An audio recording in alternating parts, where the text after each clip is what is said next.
Yo,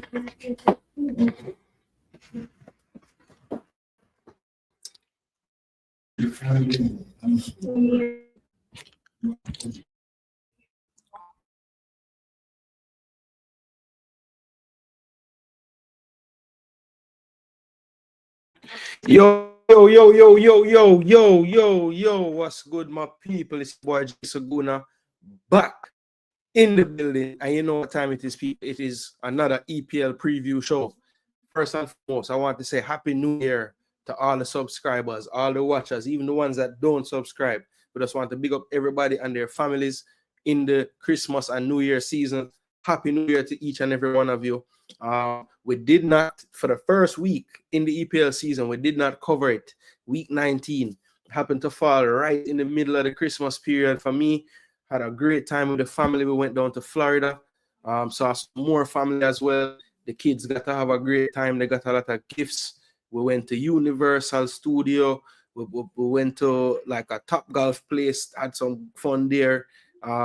Plenty of good food with the family, play enough domino with the family.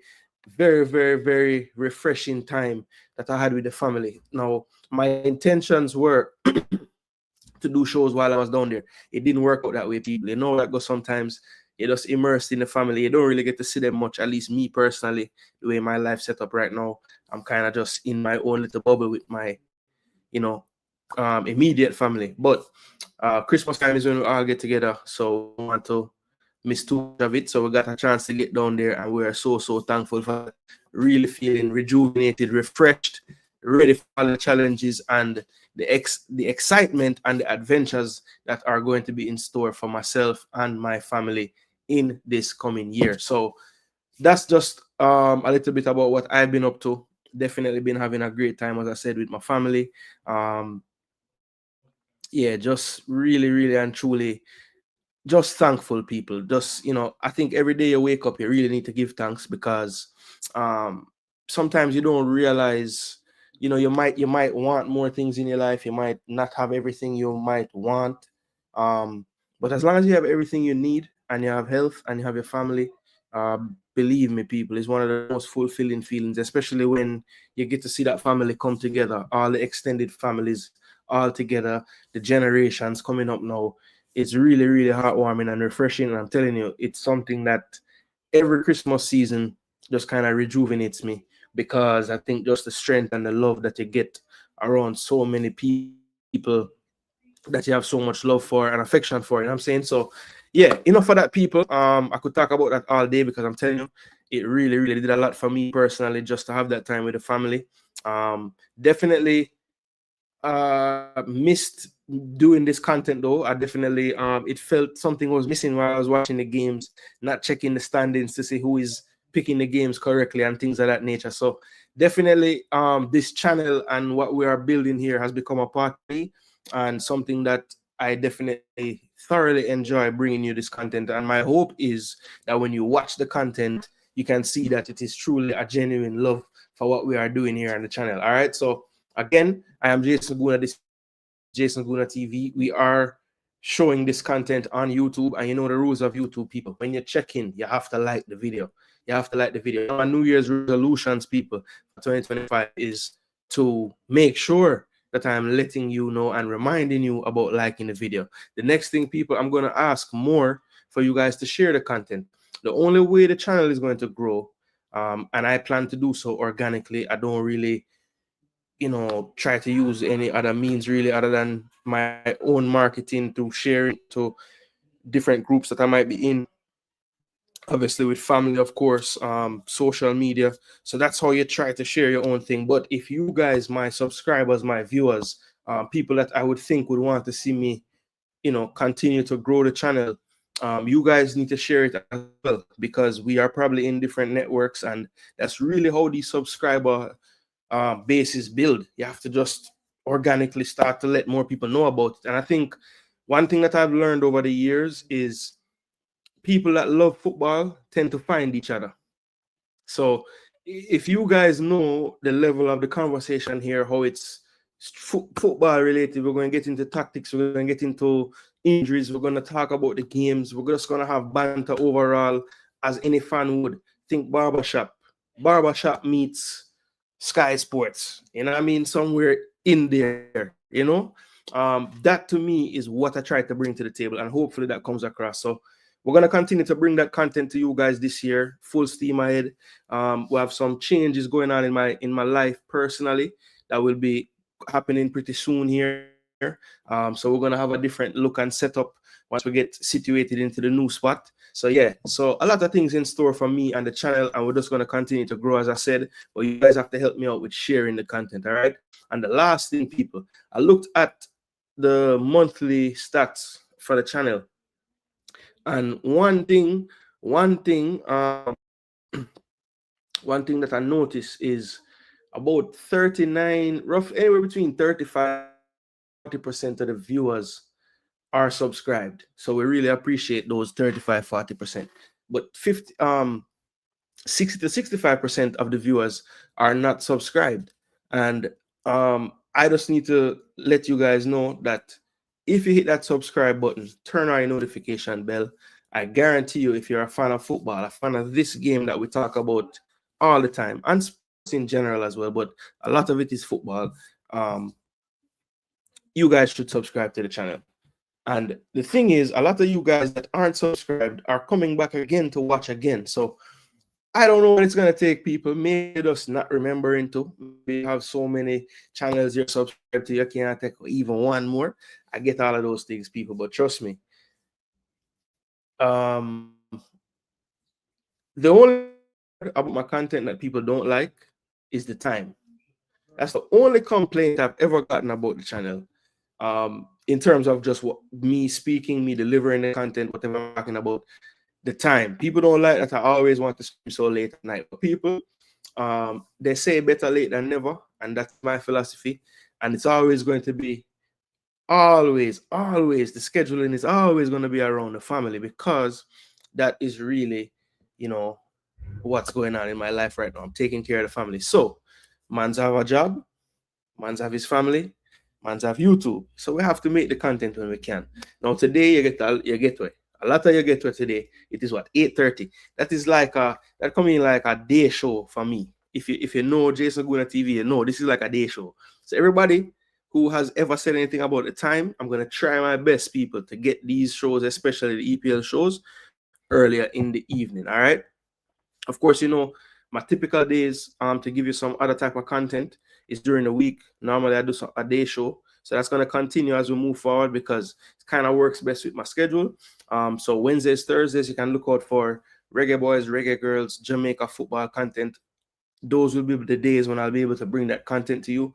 Now, at times, you will see some weekend shows as well, when we do some, checkups on the players abroad, the Reggae Girls, Reggae Boys. We have a full calendar coming up for after the Jamaica team. So we're gonna have a show in the coming week about all of that, all the tournaments you have to look to, the U17. There's some youth, women, girls competitions coming up as well for Jamaica. Of course, we have the March games against St. Vincent. We're gonna talk about, so full slate of things coming up in the calendar year for the JFF, and we're gonna talk about all that this upcoming week. So look out for that. I'll drop the thumbnail. I probably try to drop that thumbnail a little bit before, so that you guys can kind of get ready for it, because I know those daytime ones, when I just go live like that, is a little bit different. People not really checking for Jason Gooner TV those times, and I understand that.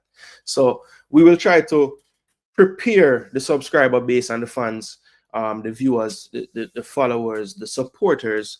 We'll try to let you know as early as we can. All right. So happy New Year to you as well, Ernest. Yeah, man, and he's bigging up everybody as well. Happy New Year. Big up, big up, big up, Red Skull. Back in the building. Let me just put down Red Skull, because no Red Skull there for try win the next title. You know? Yeah, man. So everybody let me know how the new year went. It was anybody at the Freedom Street concert? Was anybody in the chat at the Freedom Street concert? Let me know. Happy New Year to you and family and the chat. Big up, Chad, my brethren from so long. Big up, chat. If anybody ever want to go on, like say Jason Gooner was a bench warmer, bug baller, ask Chad Chambers about me.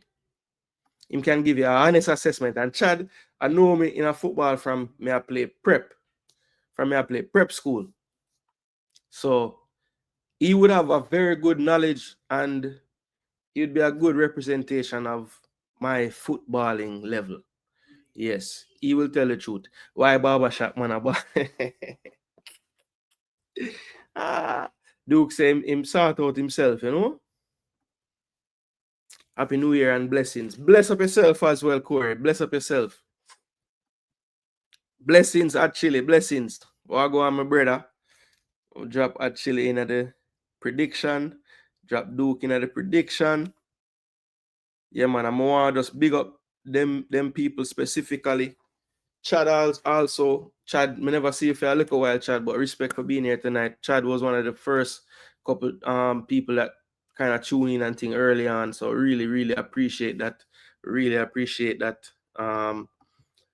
Happy New Year, Gooner. Blessings. Your family, bless up yourself. Rob Smith, big up, always a support as well. Big up yourself. Rob more forward when we are talking Jamaican content, but him there for EPL tonight. So big up yourself, Rob. Man, right, I check the chat. No, man, Duke. I just long time. Wife I sort out myself. Man's have wife and girlfriend.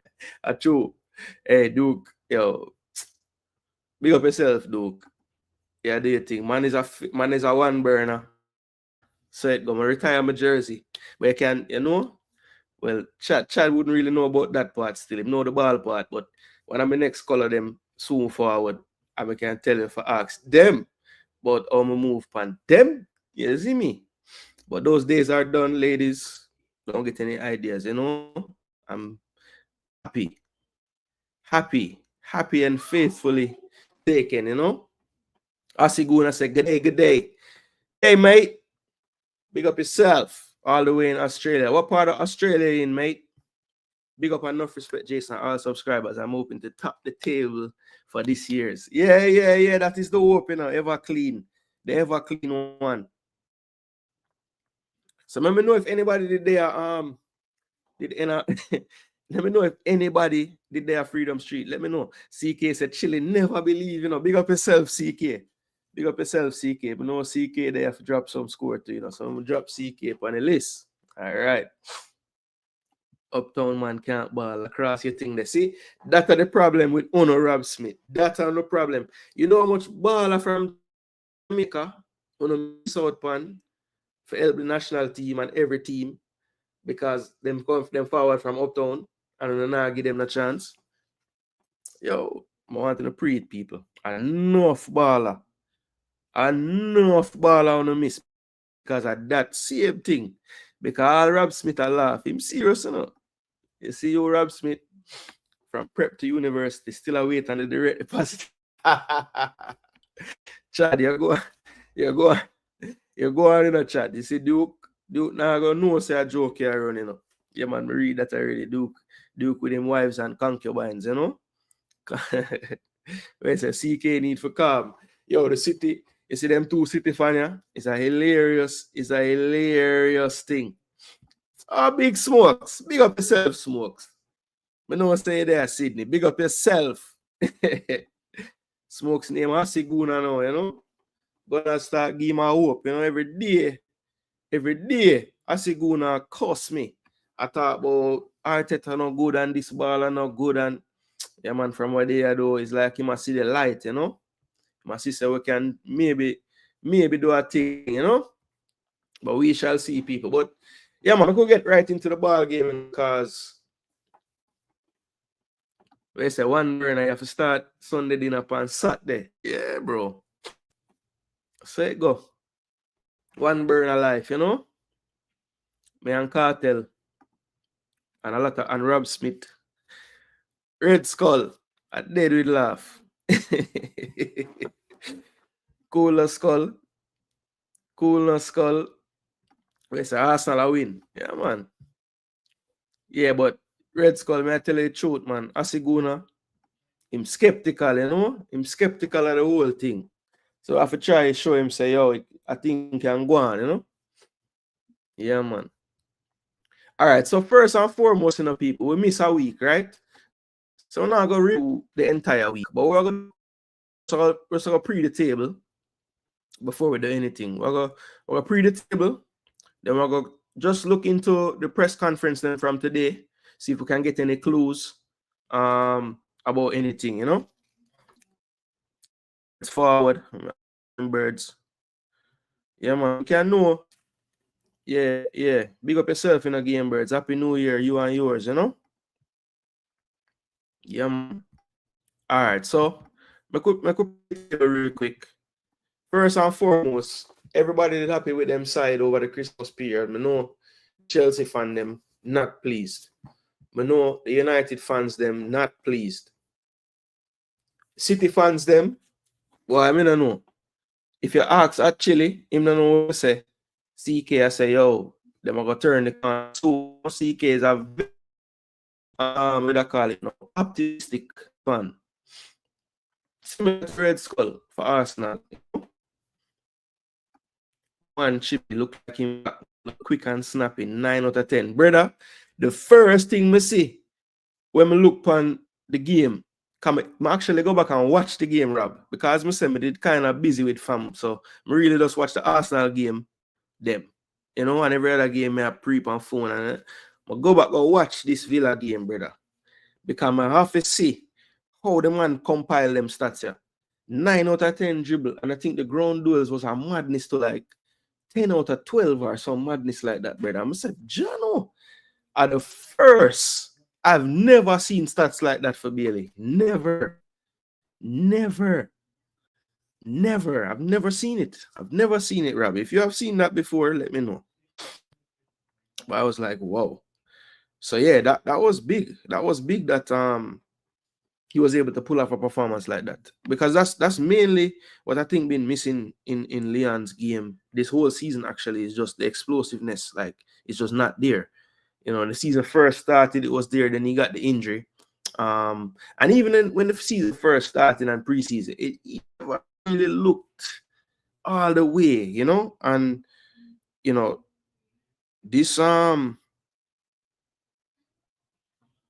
this is crazy. This is crazy. Oh, the man I move. I was very impressed, very impressed. I don't even care that he never get no contribution and them thing there.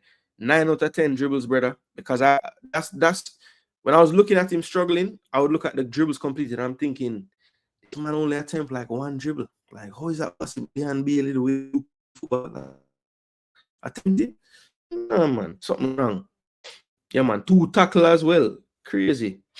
Yeah, he did look slow in preseason. He looked heavy as well. He looked heavy. Like, he enjoyed himself a lot over the summertime, you know. Love to see Chelsea in the mud just for laughing at Arsenal. Yo, the Chelsea man, them did that talk enough. About 3 weeks ago, 2 weeks ago, you know, brother. Yeah, man. Yeah, man.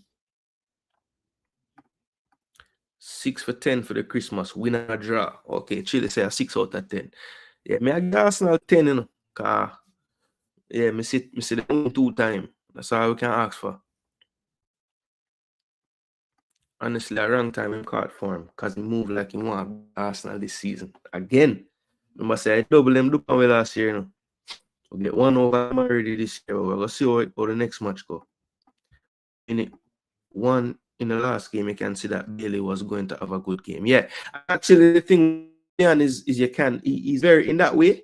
You can kind of tell when he's going to play well, you know, from very, very early in that game. Very rarely, me see Leon play a game where he start out bad and him kind of correct it. You know, him kind of get down in the dumps easily in matches if it's not going his way. So yeah, you're right. From minute 1, kind of know a lot of time with Leon. But this is the table right here. Southampton have the new manager, got them a draw the first game. They've had 2 losses. But honestly, them look like the way this coach going to play, them going to give teams more problem because I think he's just more realistic about his strategy, way less risk taking, way more direct football, basically. And him just have that big striker Onuachu. I'm a try just play route 1 direct and defend. And yeah, Ramsdale in goal. Them going to probably eke out some results here and there. So I think it might be too far gone for them, honestly, but I think them going to improve under this manager, results wise. Yeah. Leicester City 19th, 4 last after a decent start by Root. You know, he's really coming to grips with the Prem right now. So he's in second to last, 14 points. But the good news for them is they're only 3 points from safety. So just one win and they can jump out of that relegation zone. Ipswich Town, a very, very good Christmas period. They did have the loss in the first game, but then they beat Chelsea. Very big scalp for them, of course. Omari Hutchinson, still gonna say it, can play for Jamaica. Yes, people, 2025 we're gonna have positive outlook. Anyway, he did score team and did not hold his heart and say sorry. He did a backflip. So clearly, him don't really care about Chelsea, which I don't see why he would. Honestly, it was only a year and a half tops. A year and a half, I think it was. Then he got a loan for the next season as well. So, yeah. Youth anyway, Omar. So if you score, I don't know if I backflip like that, but I see it still. But you know, we won't see it. Ipswich Town. Let me go. Knock on something. All right, yeah. So Ipswich Town, relegation zone, but just 1 point out. Of getting out of there. Likely because they don't have a superior goal difference right now, Wolves. So the draw wouldn't really do them much. Wolves right there, just above the relegation zone. They were in there, but they have had 7 points from their last 3 to get out. And right now they're in 17th and 16 points. I've always been saying since the season start, this team worth more points than their performances should have garnered more points than they had. And we're starting to see that play out now. And honestly, Gary O'Neill, for whatever reason, the players weren't really playing for him. You could see it immediately in the first game under the new manager Pereira. Just the difference in the running, the commitment, just everything about it. More solid in defense. Just everything has been a lot better. And they are getting a few more goals as well. Even though they were always scoring a decent amount, especially for a team so low in the table. If you look at just the teams around them, 12 goals for Southampton, 22 for Leicester, 18 for Ipswich, 31 for Wolves. It's like they don't even fit there. But the problem, they have conceded the most goals in the league, 42, as well as Leicester City as well. So that is really what is hampering them. I think under this manager, they look a lot more solid. So I do expect the points to increase and for them to finish the season relatively clear of that relegation zone. Then we move to Everton in 16th place. They have played 1 game less, of course, them and Liverpool, due to that postponement of their game. They were on a 4-game unbeaten run. Then they lost last week.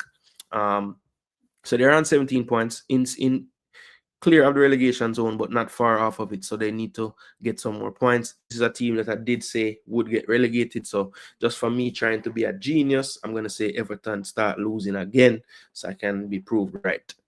Crystal Palace on 15 points. In 15th place on 20 points.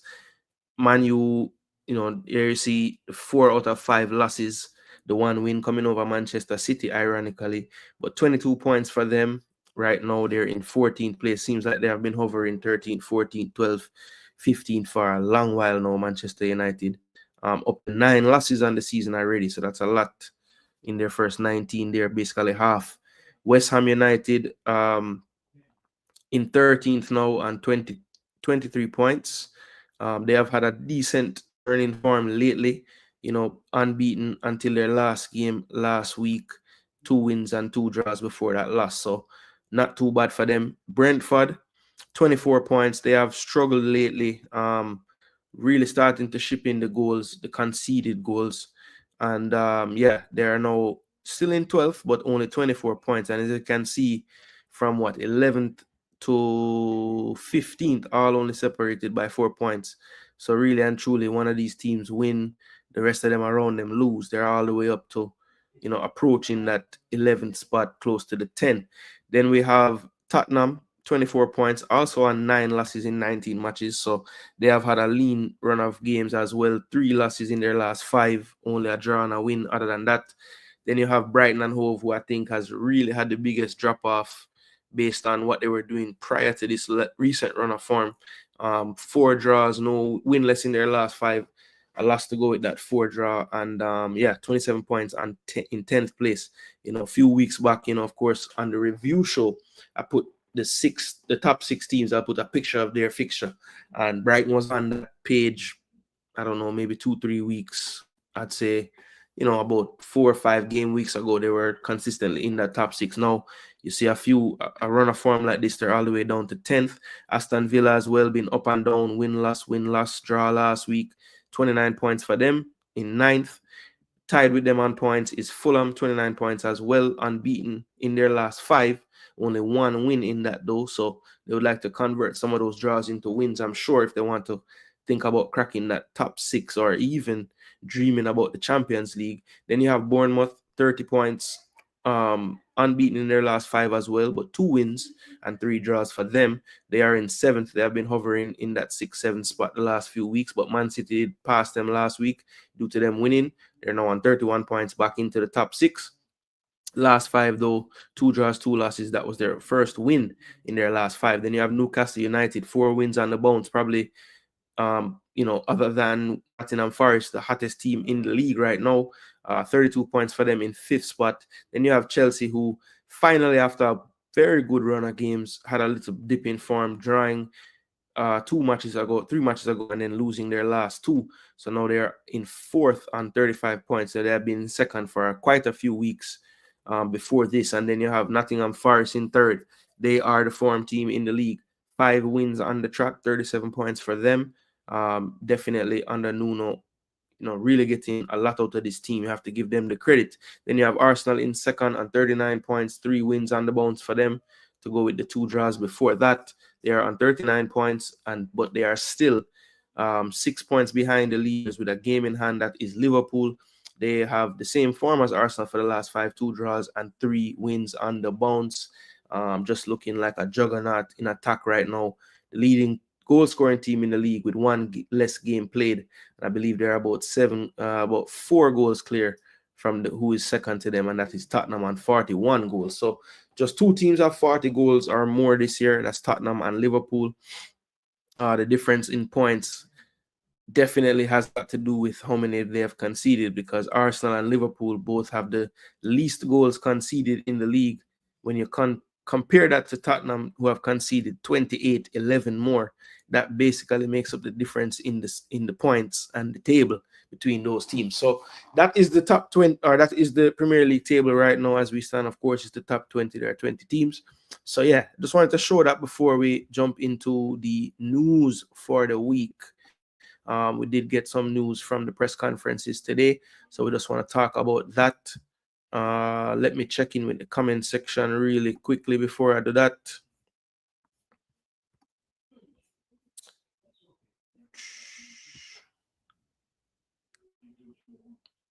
All right, let me see where I was. Don't worry, man. Liverpool soon crumble. Just need Chelsea to lose tomorrow match, and we'll govern. Champions of Europe, you will never sing that. Yeah, game birds. That is the chant that really just trample everything that Arsenal fans talk about. What can we say to that? Nothing. So them say future will tell. Yeah, of course. Just like Ipswich are gonna make it. No Everton a survive. Southampton is a lost cause, and things just stacked against Vardy FC. Yeah. I think Leicester and Southampton looking a bit scary right now, honestly. The last spot is still up in the air for me. United form after beating City, 3 games, 3 losses, 0 goals scored, plenty goals conceded. If I speak, listen, just you them have strength for. Arsenal fans like to celebrate rivals' players' injuries, so that club will continue to suffer. Yeah, game birds. Look, I think you can really level that at any fan of any team, and there's some members of that fan base that will do stuff like that. So I don't know if it's fair to say Arsenal fans, because I feel like every set of fans will have a set of fans that would celebrate somebody else's injury. Man U and Tottenham will get relegated. You don't know that. Yeah, Red Skull. Yeah, I mean while that would have sweet me a lot, I just don't think that will happen. You know what I mean? Peanut been out the last 3 games or so. Yeah, I think it's been 3 or 4 games on the bounce. I think it's 3. I think you're right. It's either 3 or 4.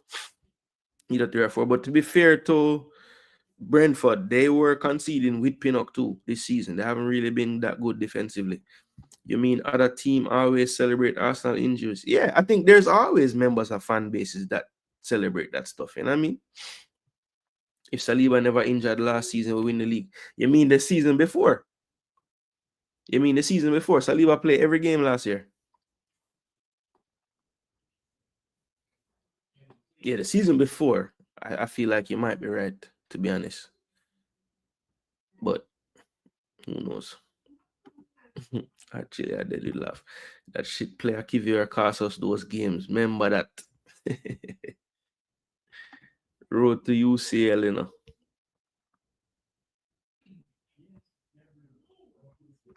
We still a finish above Arsenal. John OCK. That would be I wonder if City going to finish above Arsenal. We shall see still. Big up, coach. Wagwan. I'm adding coach. Because I know coach will drop film score them, you know. Yeah, man. Big up, coach. Hope everything was wonderful for the holidays, you know. Yeah, Chad, I've asked this question like, I don't know, about 3 different weeks now. Like, is Paris really a legitimate option to get this top 4? Because them don't look like them a slow down, brother. First, I'll be first team beat Liverpool. Mark my words. Yeah, it already happened. Them beat them already. They're the only team to beat Liverpool this whole season, I think. Because they don't lose in any competition.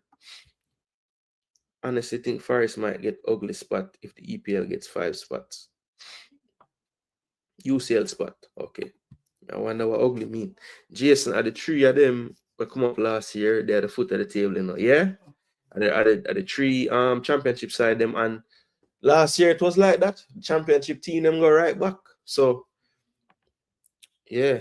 We used to always say one team stay up, you know, but the last few seasons is like a yo-yo thing. My Chelsea will bounce back tomorrow. All right, Game Bird say, yo, we are win tomorrow, you know, brother. No bother with it. Palace are playing decent right now still. Should be a tough match. Saliba injured or not, gonna still wouldn't win the league.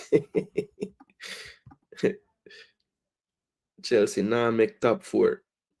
We say if we get beaten by City this season, might as well sack Teta.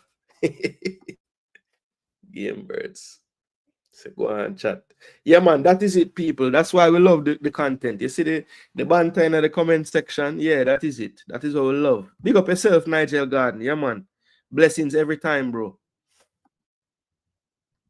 Chelsea no look serious. Other teams around them inconsistent. So Forest have a good chance.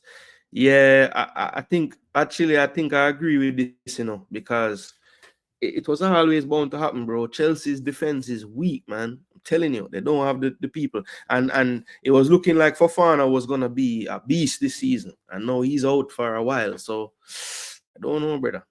Yeah, they might can stay up, bro. They might can. They might can. They have something cooking over there lately. Of late, you know.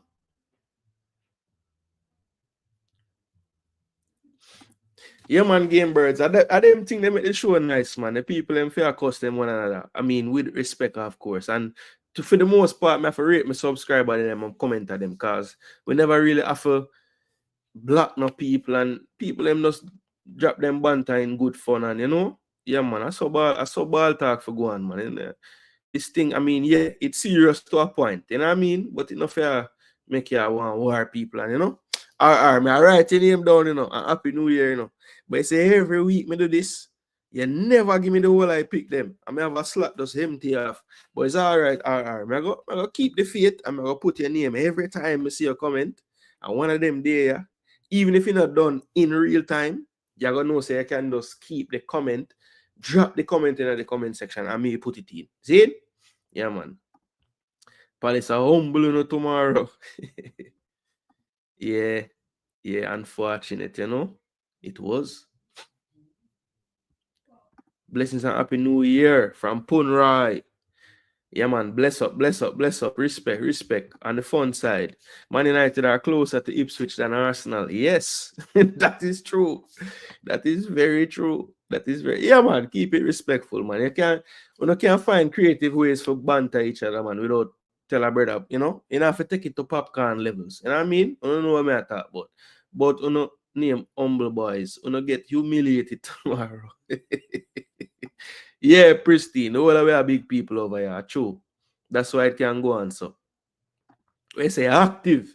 Yeah, bro. Yo, you know have to tell me RR. Me know that go. Me know that, because as a matter of fact, people when know me, them always I wonder, yo, will you find time for them live stream so long? And brother, just say go sometime. For just, if you want to go, you know that for run, That's just the facts. So if you don't want to put in the work, you're not gonna get nothing. So nothing wrong for me. I find time for do them thing. And as I said, this is not work. This is like fun. You know what I mean? I like doing this. No lies. Ben Godfrey in talks with Ipswich. Yeah, I saw that today. That was actually crazy. You bring that up. Me did do some research earlier today, because I don't know this week. I go drop back in some Jamaican Jamaican content. So me just do my checks them and think about players and thing. And yeah, me did see that today about Godfrey. I just did do a search about all the players and just see latest things were in the news. And I was specifically looking at a segment of players that I know need more games.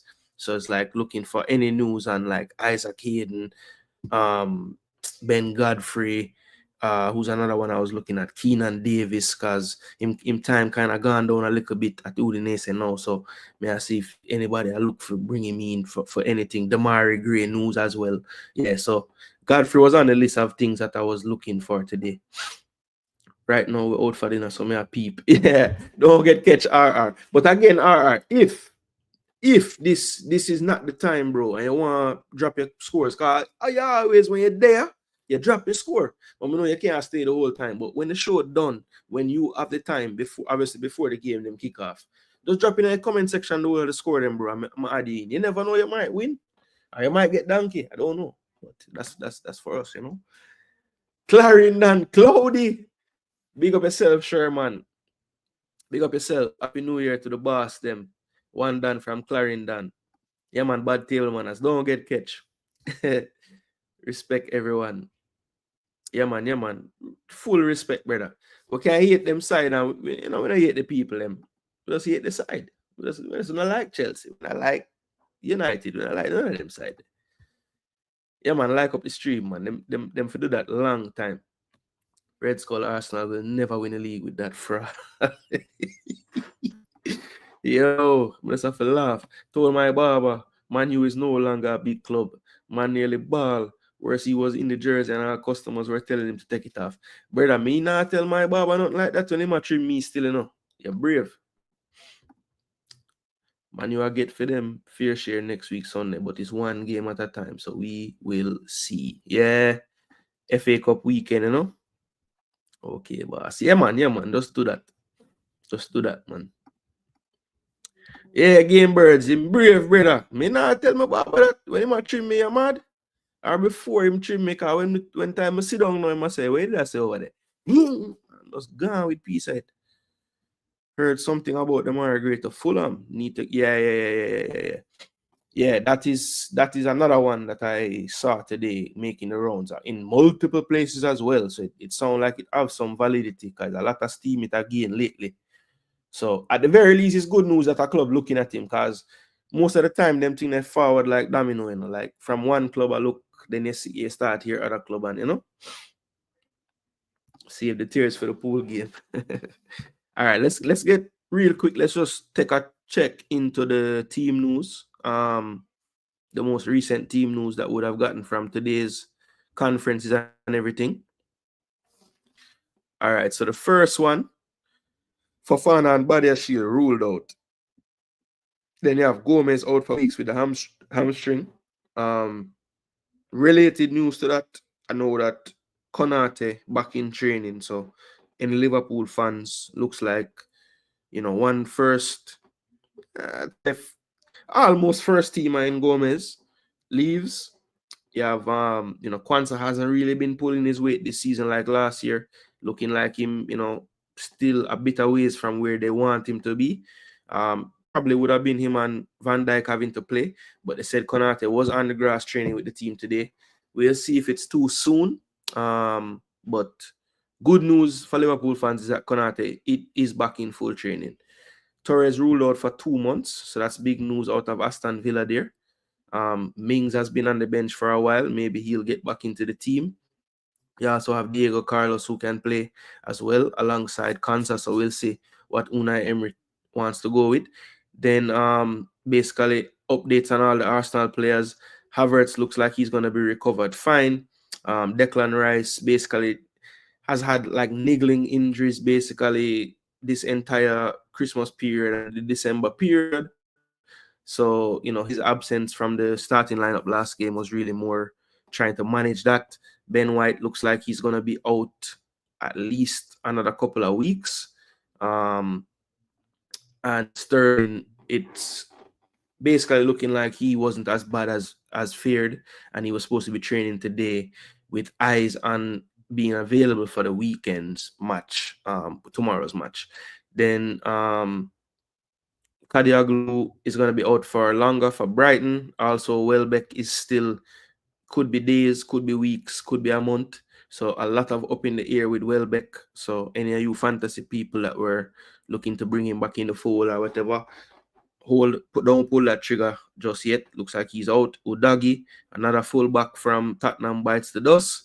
Udagi out for 6 weeks, hamstring again. So I think Ajpas Tekaglu have something against people hamstring because the whole side have a hamstring injury. I think Ruben Diaz not quite ready yet, so that's not good news for the City fans. Had Chile, as I always told me, he is the leader. He's the one, he's not going to be around again for a few more weeks. So that's not good news there.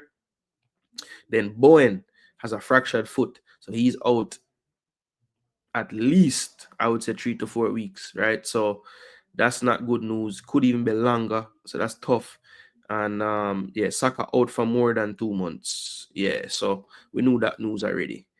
So nothing new there. But that's pretty much like the main or the key injury news that we would have heard today, just from the various press conferences around the league.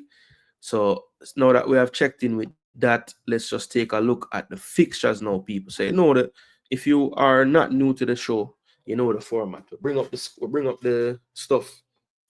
Bring up the stuff on the screen, the games. We'll bring up the recent form. Have a little discussion, then we start with drop score predictions in the comment section. So if you want to play along this week, be my guest. I will document them and we'll tally up and we'll see who had the best picks for the week. And we'll also see who had the worst picks for the week. So you don't want to be on the screen with the donkey eating the grass, because then it don't really look so good for your prediction capabilities and abilities, right? So yes, this is where we start to really get serious now, people. Yeah, so let's talk about the game. The games coming up this weekend, and let's try to predict them as well. Obviously, this is not science or anything. Sometimes you have to go with a feeling. Sometimes you have to use the data. Sometimes you have to see who is injured. A lot of different variables. And then sometimes you just have to just get lucky, because you know that every game probably not going to go exactly how the form book would say or the table would say. So you have to find those games and figure out which are the ones that are going to be the difference this week. So that is the real true test. All right, people. So let's see how well we can do this week. Collectively as a group, we have not been doing so good.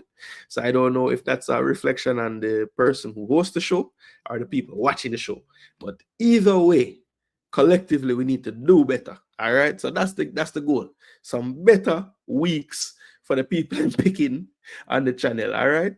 Yeah, man, we're gonna all try to do better this year. All right, people. Yeah. Liverpool might be respectful to save the league. Man U stick value, it's on record. Stick value is on record low. Wall Street nervous.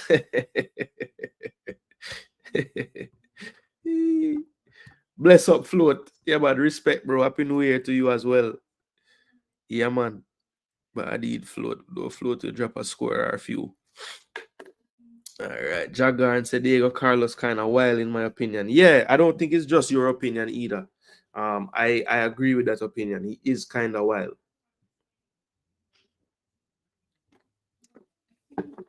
Could be Mings and Kanza. Who knows? Because, him like the left-footed, left-sided centre-back thing, So for that reason alone, he might play Mings. It just has played so little football. Stock value, yeah. Big up. Big up, big up, big up. Big up yourself. Long time bridging this as well. Big up yourself, Raja. Ruben Diaz out, never good, but on a positive note, Ake isn't injured. Yeah. Say, not both of them, eh? Bless up, Stets. Big up. Senti. My mother place. Like up the live. It's 2025. Yeah, man. Let them know. Leave that non-liking in 2024. Or see the door. You know want more? All right, let's get this on the screen. Let me go away. So, yeah. All right, so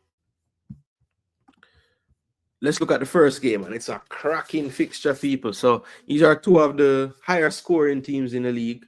But one defense definitely been a lot more sturdy lately than the other. Tottenham still, though, has a little bit better goal difference, plus 13 to the plus 11, but there's an 8-point gap. Newcastle in 5th, Spurs in 11th place. And Spurs, they've been, they lost 4-3, they won 5-0, they lost 6-3, they lost 1-0 to Forest. They drew last week 2-2 to Wolves. Newcastle, on the other hand, they have, after that loss to Brentford away, they had two success. Well, first of all, they've had 4 clean sheets in a row. They had back-to-back 4-0 wins against two other promoted teams. Then they had a big 3-0 win over Aston Villa. Domination in that game as well. Then they beat Man U at Old Trafford pretty easily, 2-0.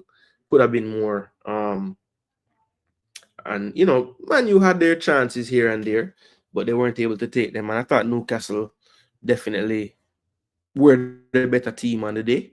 So I think they deserve that 2-0. So let's just take a look at how they lined up. I like to do this. Just see how the team looked last week. Now, of course, they would have played this game on, what was this game? Monday. So they've had a decent amount of rest from Monday to Saturday. And this is what the starting lineup looked like for Newcastle. So Dubravka, I think that will continue. Pope still a little ways off. Trippier actually got the start in this one over Livramento, which was a bit of a change up. We've seen Livramento pretty much take that spot from him, and Trippier didn't last until the 58th minute. So I would expect Livramento to get back into the starting lineup. I think Sven Botman is back now, so it's going to be interesting to see if he ever changes up this defensive partnership. I don't think now would be the time because, like I said, they have kept 4 clean sheets, so I don't see him dropping Shar or Burn at the current moment. Lewis Hall, I think, has proven to be an excellent buy for them. I think he's going to be a full international here pretty soon, more consistently. There's really not that many quality left backs right now really putting their hands up from England to get that game. I think he would be the one that you'd have to look at as probably the most consistent so far this season in the position. So as far as an English player, so Lewis Hall doing his thing on the back line. So I think Tino comes back into the starting lineup here, and that will be the back 4. Then in midfield, I've always said, based on their squad, this is their best 3 in midfield. I think if they're fit, if I'm Eddie Howe, I'm playing them every time. Sandro Tonali, Joe Linton, and Bruno. As you can see, they weren't even subbed off in this game. So we'll see if they start again. I would personally, but let's see what Howe goes with. Then up front, this has been the trusted 3 lately. Anthony Gordon, Isak, pretty much 2 players that probably, if they're fit, are probably always going to play. Jacob Murphy is the one that I think has really earned his role, because when you look on the bench, they do have Harvey Barnes, who many people would look at this squad and figure, okay, Harvey Barnes is probably the other winger to start with Anthony Gordon. But I do think that Harvey Barnes is noticeably better from the left side. And Anthony Gordon is better from the left side as well than the right, in my opinion. So I think that is the conundrum that Eddie Howe faces. But I think Jacob Murphy is making it easy for him because he's in such good form that it just balances out the team better, playing Murphy on the right, his preferred side, and not having to sacrifice where you put in Barnes or Gordon. So I think that's what's going on there. I think as long as Murphy continues to produce, he'll just bring Harvey Barnes off the bench as an impact sub, because he has proven over his career that he's not so bad off the bench. Usually produces something off the bench if you give him enough time. So yeah, I think his 11 is pretty much set right now. I think that's a part of the reason why have seen the better results lately from Newcastle. Now on the Tottenham side of things, they have not been able to have the same consistency due to injury. So first and foremost, Fraser Forster has been up and down, more down, I should say, just making mistakes, definitely with his feet making mistakes, just not mobile enough. Can still make a good save here or there, but yeah, just doesn't look quite at the level that you'd want right now. Odogie had to come off in the last game, he's out, so it will more than likely be if Jed Spence is fit, he'll probably play, but they'll have to maybe give Reguilon a chance because he's really the only fit left back in the squad right now. So more than likely, you'll start to see him getting more game time. Pedro Porro can play on that right-hand side. But as I said, if Jed Spence is fit, maybe we see him as Reguilon really was way down the pecking order. Archie Gray, not even a centre-back, having to play there. Really no cover at centre-back right now. You look on the bench, this is a kid. If he had to come on, if any of the two centre-backs were hurt. So they really need Van de Ven back, really need Romero back. Just don't think either of them will be back in time for this game tomorrow. So more than likely, if Jed Spence is fit, you'll see him for a doggy. If not, you'll see Reguilon more than likely. This will be the back four. Then this is where he's been making changes pretty much game to game. Sometimes you see Madison in there, Kulusevski wide. Sometimes you see Brennan Johnson, Kulusevski central. Son has pretty much been on the left for the most part, and Solanke has been up front. But all these other midfielders have been kind of rotating. Sometimes it's Sarr and Bissouma. Sometimes it's Bissouma and Madison and Kulusevski. He tends to. I don't know if he has really found what he deems his best 11 yet. Rodrigo Bentancur, after serving a ban for his remarks off the field, came back and get a yellow card. Now he's banned again for this game or suspended for this game. So he'll be out. So it might be against this opposition. I would think he's gonna go with the Bissouma Sarr partnership. They're more defensive pivot that they have. And it's gonna be interesting what he goes with. Does he go with I think Son and Solanke play, but does he go with Kulusevski wide? Does he go with Kulusevski central with Johnson wide? Does he start Madison centrally, play Kulu wide? I know Kulu is going to start. I'm just not sure where he's going to put him. And based on where he goes, that either means Madison or Johnson will start. So it's going to be interesting what he decides to go with tomorrow.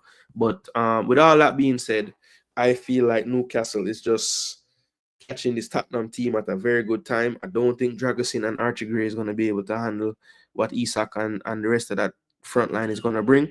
And I also worry for Tottenham's midfield being overrun with their style, with Bruno, Joelinton, and Tonali if they do start.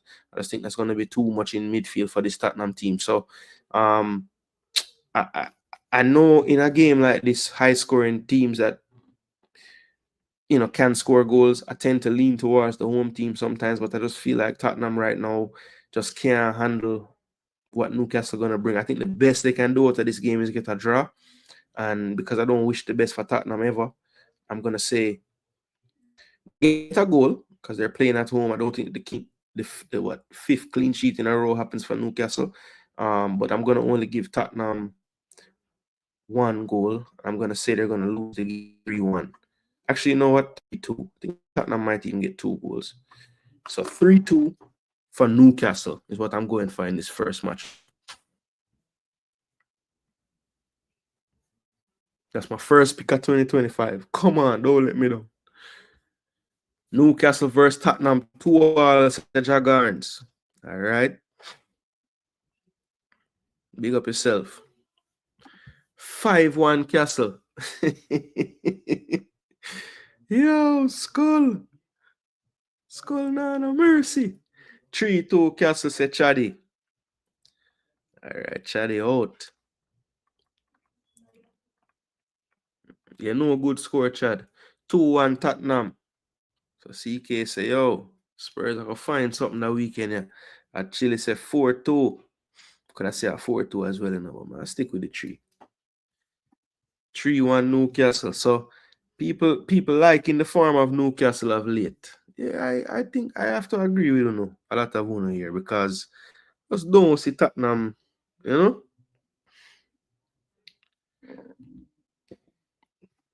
I say fridge that.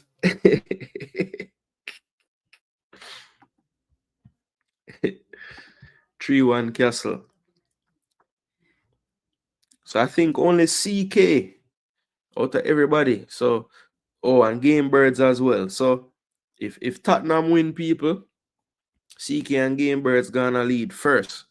2-1 Castle.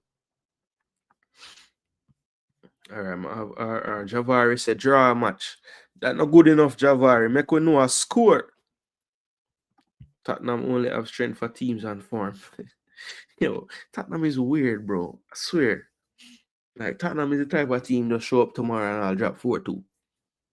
But I ain't picking that. But it could happen. Isak might score a hat trick knowing Spurs defense. Yeah. I don't see how Isak don't score tomorrow. That's like, that would be crazy.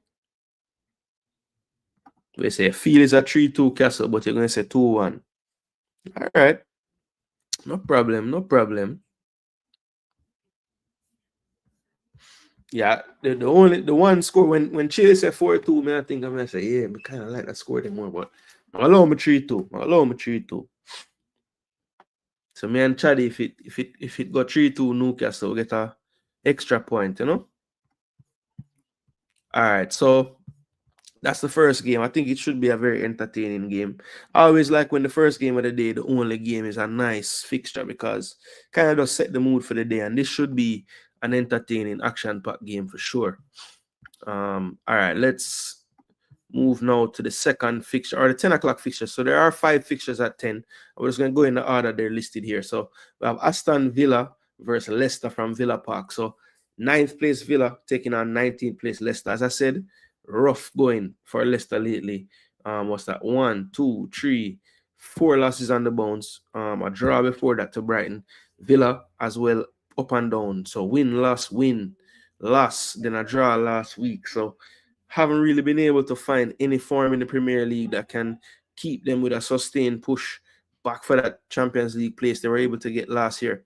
Villa did the double over them. What's that? Last season? Yeah. They did double over them last season. Actually, no. April 2023. Oh, so this is the second time now play each other this year. So then beat them early this season, 2-1. All right, come here, I said to myself, this don't make no sense. Yeah, so them playing 2023. Okay, because that was okay. Never mind. So this was 2 seasons ago. Yeah. All right. Cool. So this is start of this season and beat them 2-1. Yeah, start of the season and beat them 2-1. So last week though, this was Villa's lineup. Saw Villa was linked with Daniel Marlin from Borussia Dortmund. Saw that. Them definitely need some more attacking wide players for sure.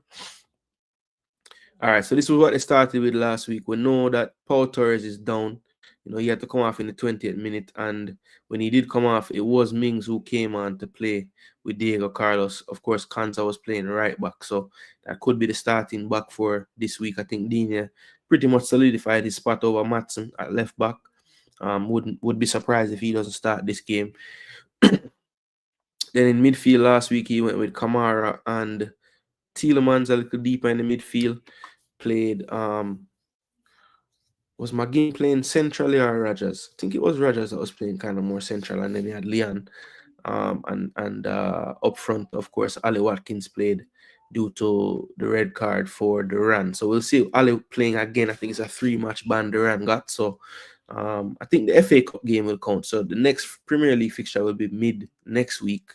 We'll see if Ali scores 3 goals in every game he has to play without Duran being there. Does he go right back to Duran starting? That's going to be an interesting one to see. But yeah, that's the Villa team that played last week. I do expect most of these players to get the start again.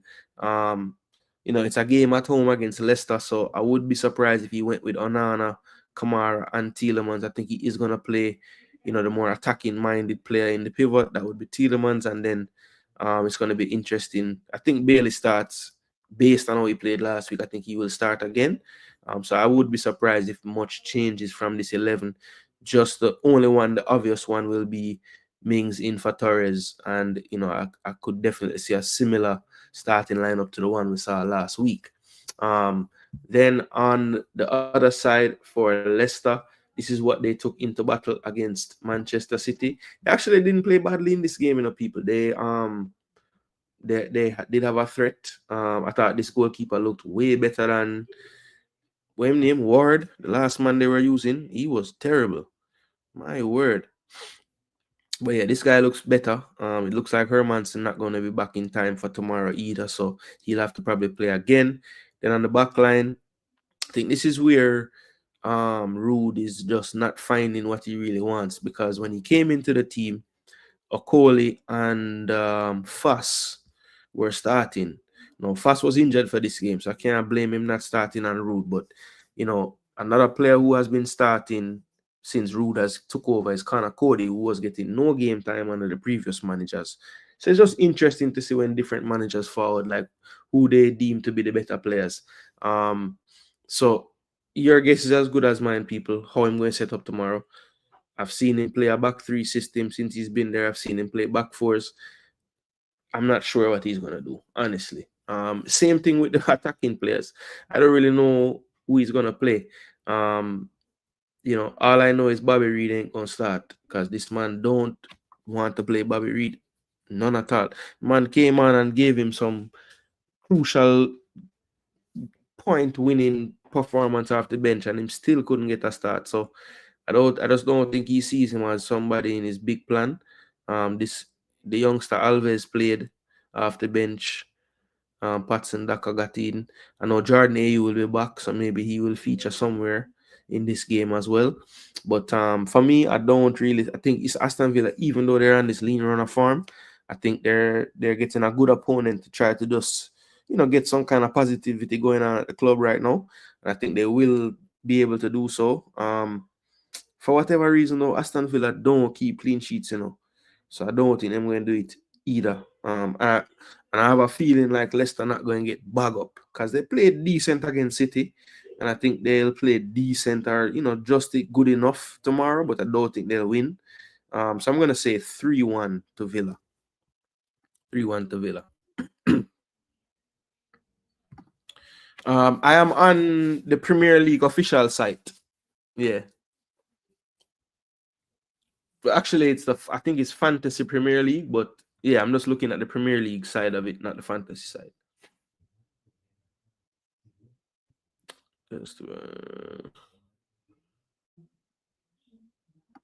Javari, I'll have two different score. Boy, Javari, it not go work, Rude, you know the drill. Yeah, play Bobby and stop your foolishness. 3-2 Villa. Floats a 2-1 Villa. I want to say Bailey first goal involvement in the league tomorrow. Pristine 3-0. 3-1 to Jaguars. Actually say 1-0, so a tighter game. I just don't see them boy they keeping no clean sheet, Yo, Chad, that's 2 for 2, bro. I mean, never look for anything. Jason, we need to see some more Jamaica flagging at the team, them LOL. Facts, all man we used to say Jamaica gone to England again. Duke 1-0. What a shoppy. Yeah, he's horrible. Don't really see Rude get a win. 2-1 Villa. Yeah, me not see it neither. Not tomorrow. Yeah, man. Reed in a January would have loved him get a move for real. At this point, not even business. He could have got championship. That's why the ball run some ball. 2-0 Villa.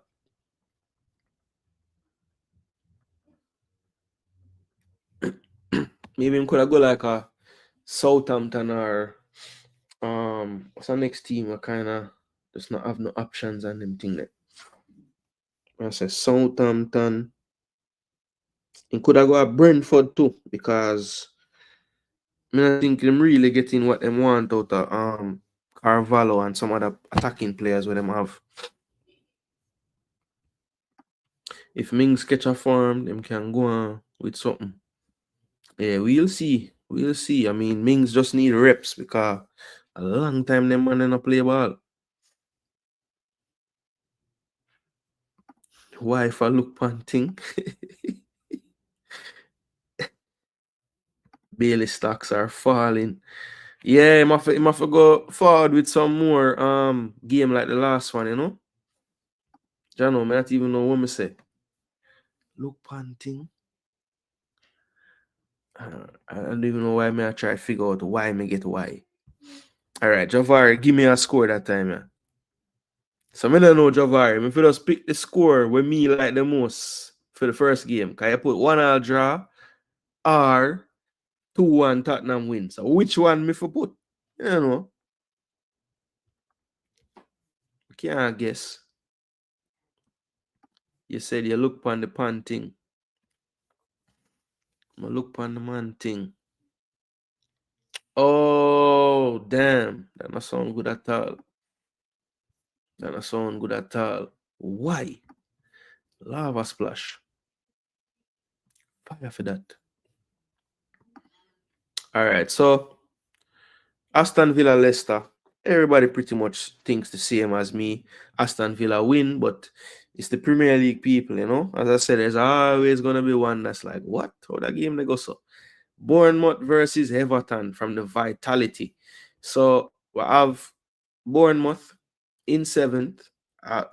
Many people would think, you know, punching above their weight this year. They had a big win at Old Trafford 3-0. They have drawn 3 games out of the last 5 to West Ham, Crystal Palace, and Fulham. Good draw away from home last week. And then they had the Bournemouth. They had a win over the Tractor Boys at Portman Road 2-1 early in December. Then Everton had a good run of games. You know, they beat Wolves 4-0, drew with the title aspiration teams. You know, Arsenal 0-0, Chelsea 0-0, 1-1 with City. And then they fell like many others recently to Nottingham Forest 2-0 at Goodison Park last week. So they have kind of been, after the 4-0 win, just a little bit of they're stuck, you know, only 3 points gained from a possible 12 in their last 4. So, you know, they'll want to try to get going tomorrow, but I don't think this is going to be an easy fixture for them. Bournemouth has proven to be a really good team this season, you know, tough to break down. Also could give you a couple of goals as well from different ways as well. Set pieces, against the runner play, you know, build up actions. You know, they can score a lot of ways. I think they have a good quality team. I think their coach is solid as well. But Everton, you know what they're going to bring, Sean Dyche ball. And on their day, they can get a result. If Pickford have a blinder, you know, they'll take nil-alls all day long.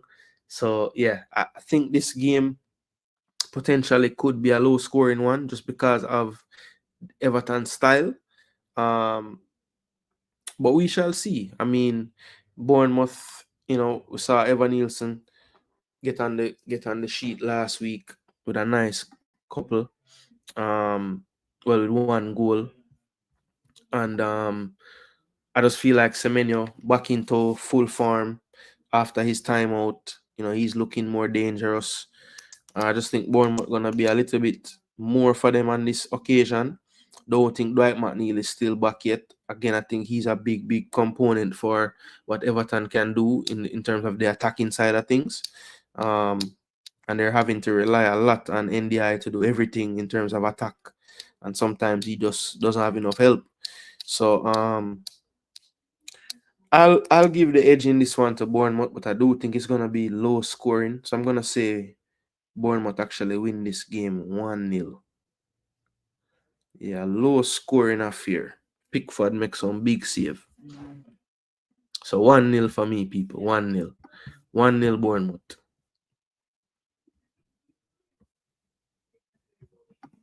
Red Skull, I go for the draw. 2-0 said Duke to Bournemouth. Chad agree with that one there. 2-0. Coach said 2-0 to the Villains. Actually said 1-1. So a couple 1-1 in there Float said 2-0 to Bournemouth. I'm adding Biggs. G. And Fana. And then I add in Mass. Come on, Mass send for him one too. Jaguar said 3-0. Could see it still. CK said 3-1. 1-1 draw Everton. Yeah, man. You could have seen that too. Everclean said 2-1.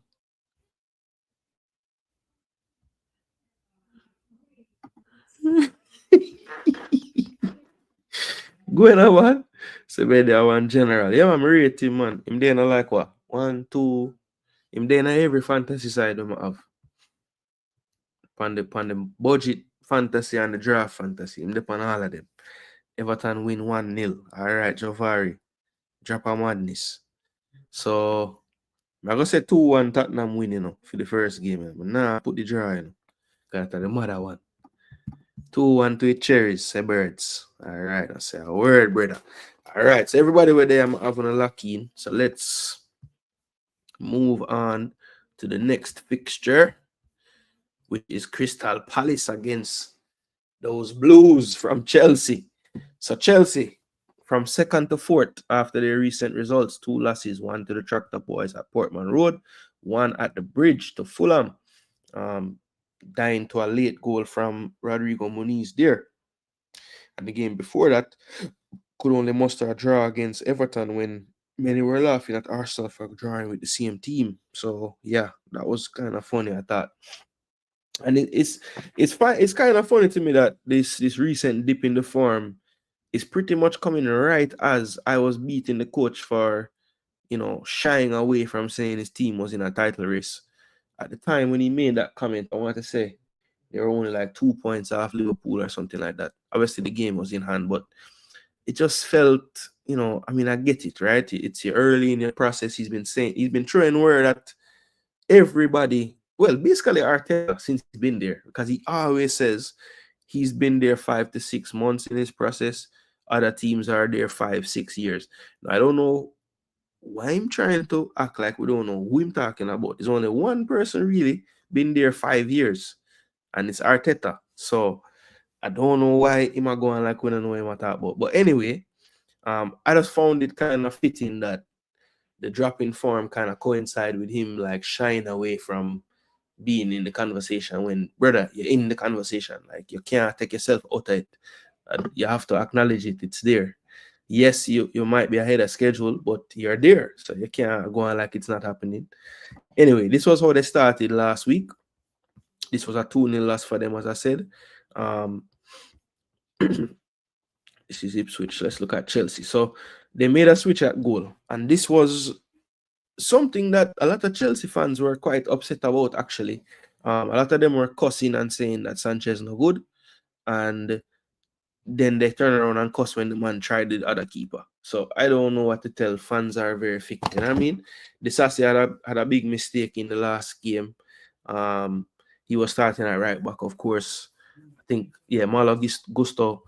Basically, the coach said it was all rotational, just trying to make sure that man them don't burn out themselves.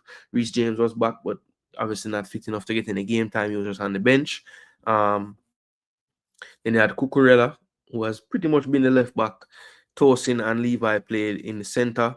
Then in midfield, it was Caicedo and Enzo Fernandez. And this game we saw João Felix starting on the left, Noni on the right, Cole, of course, behind the striker, who was Nkunku this time, not Nicholas Jackson. So, quite a few changes were made for this one. Felix only lasted 55 minutes, and Nkunku got about 10 minutes playing in his probably more preferred role off the left. Then as soon as he got those 10, Sancho came on for him on the left, and that's how pretty much the attack ended out. Neto did forward in the 77th minute for Nori on the right. But, none of the buttons that the coach pressed on this day really worked out for him, to be honest. And, this was just a frustrating 2-0 loss for Chelsea on the day. And I think most people said that, Ipswich were good value for the win, too. It's not like they kind of, you know, it was a smash and grab thing, you know what I mean? Then they had Crystal Palace taking on Southampton last week. They were able to get 2-1 win. As I said, this version of Southampton, a lot harder to break down. And that was evidenced, you know, in last week's encounter. I think this match was pretty tight, to be honest. At least based on the highlights I saw. And there was an Eze sighting, people. He finally got a goal after a long stretch out.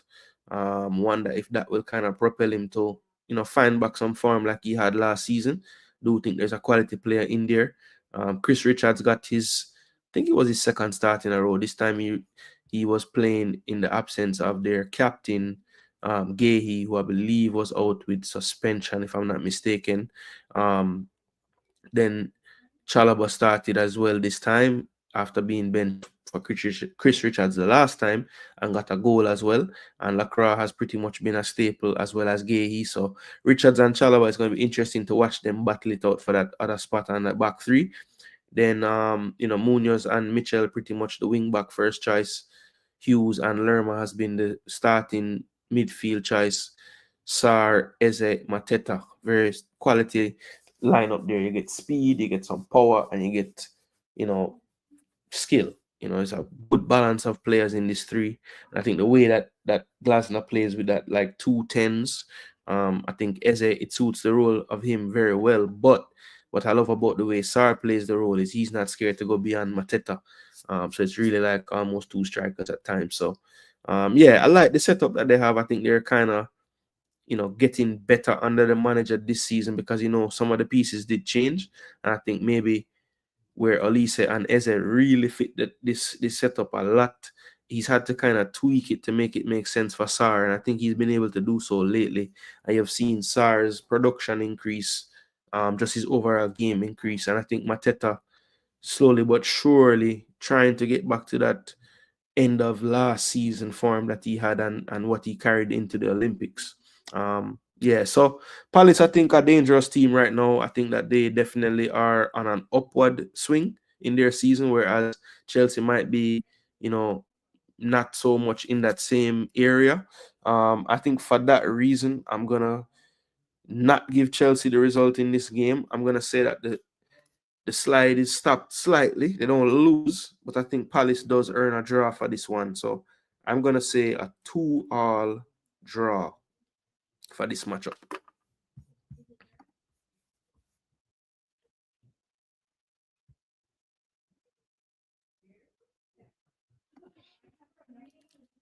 I say 3-2 Palace, Red Skull. You know, waste no time. What game birds there?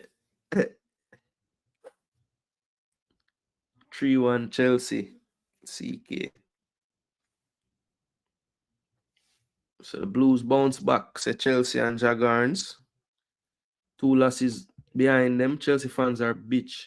And coach, I get where him deserve. The power of tongue is power. Hope this continues. Red Skull not holding back. Actually, agree with my score. I'm going with a Desmond. 2-2. This is the mistake the coach made. Yeah, yeah. I mean, I just heard out of the fans saying, yo, it's just too many changes one time, you know? But that's what a big squad is for. You got to rotate the players. 2-0 to Chelsea, said Chad. So Chad also sees a bounce back for Chelsea this week. Ipswich made history that great against a Chelsea A- team. 3-1 Chelsea, say float. So most of the folks think it's bounce back week. Without Lavia, Chelsea I get smoke. Well, to be fair, you know, Red Skull, they were winning without Lavia too for a while. But it kind of, lately them a lose. So I guess you can point to no Lavia. But I think last week it was just more apparent that the coach just did overdo the rotation. Like him just moved too many of the key pieces out of the team. Lavia vision person in the team and Sanchez will cost them. Okay. I'm so yes, Red Skull. Chelsea 2-1 again, birds. So the Chelsea fan being cautious but giving himself the win. Pristine 2-1 Chelsea. Duke says 2-1 Chelsea. I think every week Duke pick Chelsea to win, and I think he's quietly a Chelsea fan, honestly. And Coach Edwards will drop theme score in a minute. All right, so let's move on to the next fixture. How are we doing on time?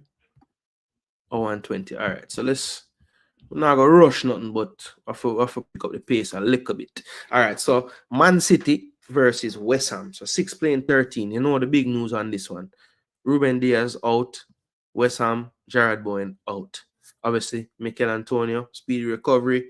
We got the message loud and clear, brother. We know that your goal is to get back on the pitch. You put it in writing to your fans and your followers. I trust that you will get it done because I think you're that type of person. So big up yourself, Antonio. All the best for the 2025 and just keep your head down and start that road to recovery, my boss. All right. But yeah, West Ham down a lot of players, down Bowen. Luckily for them, Kudus is there and fit. Fulkrug is almost back to, well, he's back to full fitness. Definitely not back to match sharpness, but he's at least able to start games now, and I think he's getting closer to playing the 90 minutes. So he's gonna have to step up. Kudus gonna have to step up. Paqueta gonna have to step up. Somerville gonna have to step up. These players gonna have to do something now.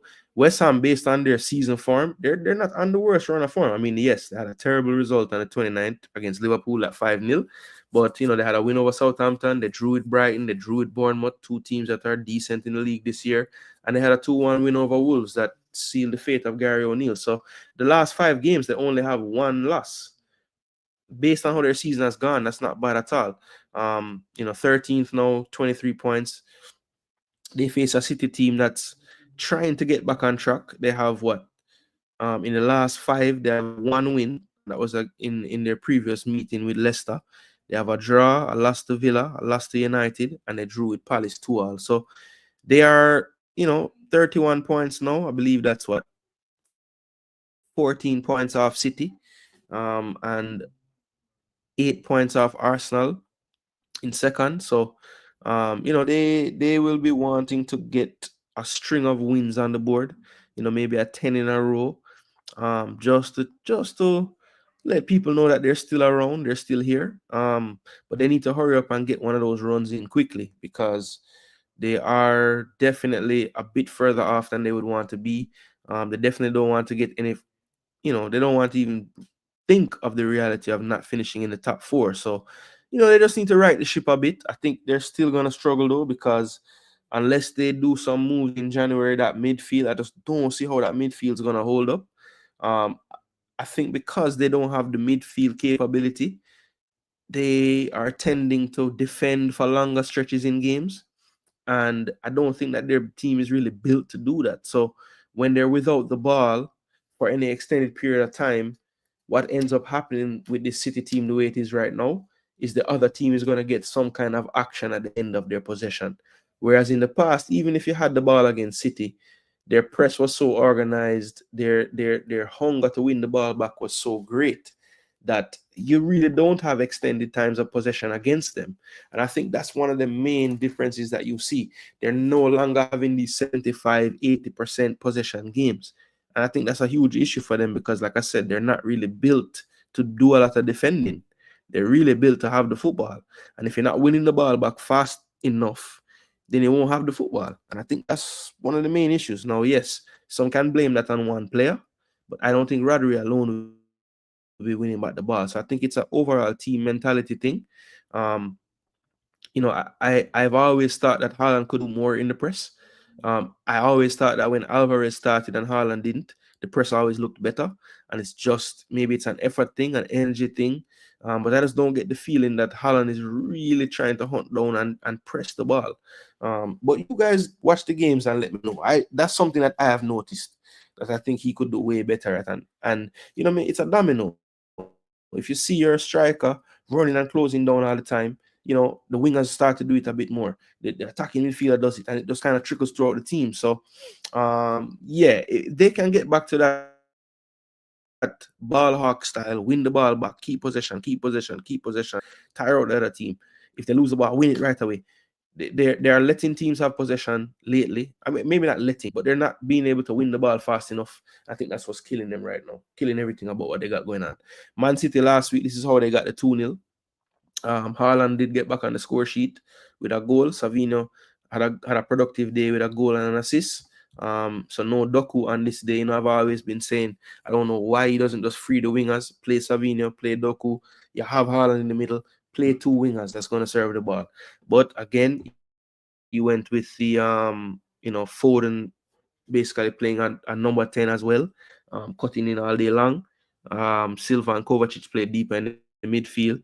De Bruyne had a quiet game, but the good news for City fans is he did play 90 minutes, so maybe his fitness is getting to a different level that we haven't seen this year yet. Ake was injured, but he's okay, so he should be available. Vardiol is available. Some City fans might want him to be unavailable right now. Akanji, Rico Lewis, that was the starting back four. Hot Chili will tell you one of the main reasons why they probably won this game is that Kyle Walker was on the bench. So let's see if the coach listens to Hot Chili this week. Doku, usually the way Pep is a madman. Savinho scored an assist last week. He'll probably start Doku tomorrow and bench Savinho this week and do him play him. So yeah, Pep, the mad scientist, he's the mad scientist that gets a lot of credit when it works, but when it doesn't work, like in a lot of these Champions Leagues he's been in at his time at City, definitely can look to his just some of his decisions and say, yo, this man is crazy. So yeah, I'll be looking to see what kind of form of an 11 he puts out tomorrow. As I said, I don't put it past him to start Grealish and Doku like out of nowhere to start them. So I don't know who he's gonna go with, but I'll say this: the loss of Grealish is gonna be too great, I think, for West Ham to cope with, especially in the first game without him. They wouldn't have figured out exactly how they want to play without him just yet. So I'm gonna say West Ham go down in this one. I think City will make it interesting though, but I'm gonna say another 2-0 win to City. Actually, 2-1. Think for whatever reason, City not keeping clean sheets either. I know they kept one last week, but that was the first one in like forever. So I'm gonna say 2-1 to Manchester City.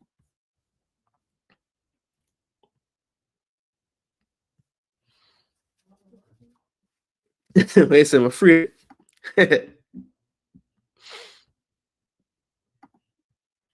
2-0 City. Oh, I go on. Where I say, oh no, oh, I go on.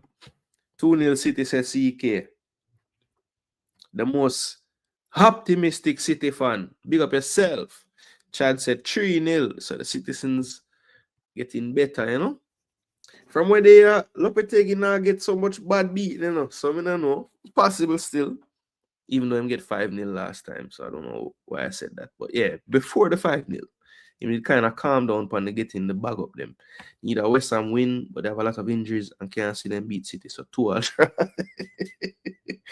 Yo, that is Red Skull being like as unbiased as possible. Man, just name out a list of reasons why West Ham not go win. I said 2-0. Big up yourself, Red Skull. You know, say anytime they laugh after a prediction, them forward to be true. So maybe I shouldn't laugh, you know, and just build. 2-0 City said Dragons. Big up. 4-0 Pristine said them a run out. Wow. 3-0 City game birds. All right. Which madman now? One hour no must pick West Ham. Come on. Messi link with City this January, you know. Damn. I hope him stay at Inter. So he can forward at Jamaica for play Cavalier. Float management 3-1. 3 love City. I don't know. All I have to change diapers at night time. Man's tired. That a go on. Yo, feel like Alan would have probably clumsy to do that, you know.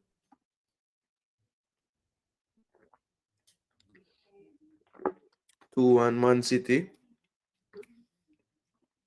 Coach Edwards, give me a Palace Chelsea score there.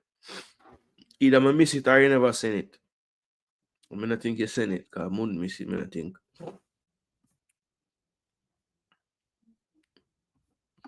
We say if Walker start at 2 goals down. Yeah, man, I hope him stay at Inter, man.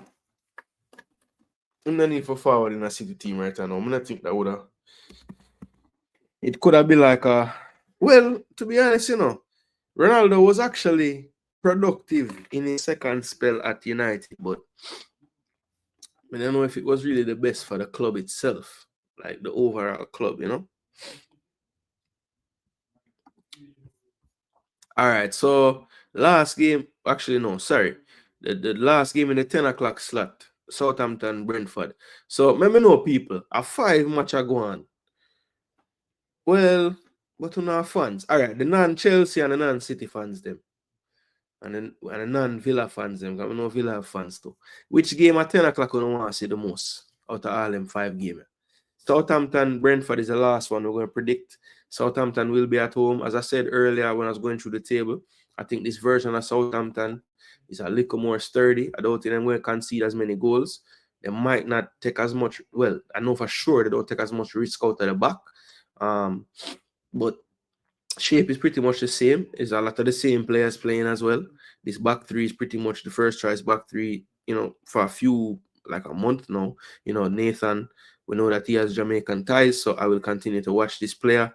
I will be talking about him more on my program because while I feel like our influence might not be so great in the overall scheme of things, I do feel like us adding awareness to these players and where they play is helpful. I think that some of the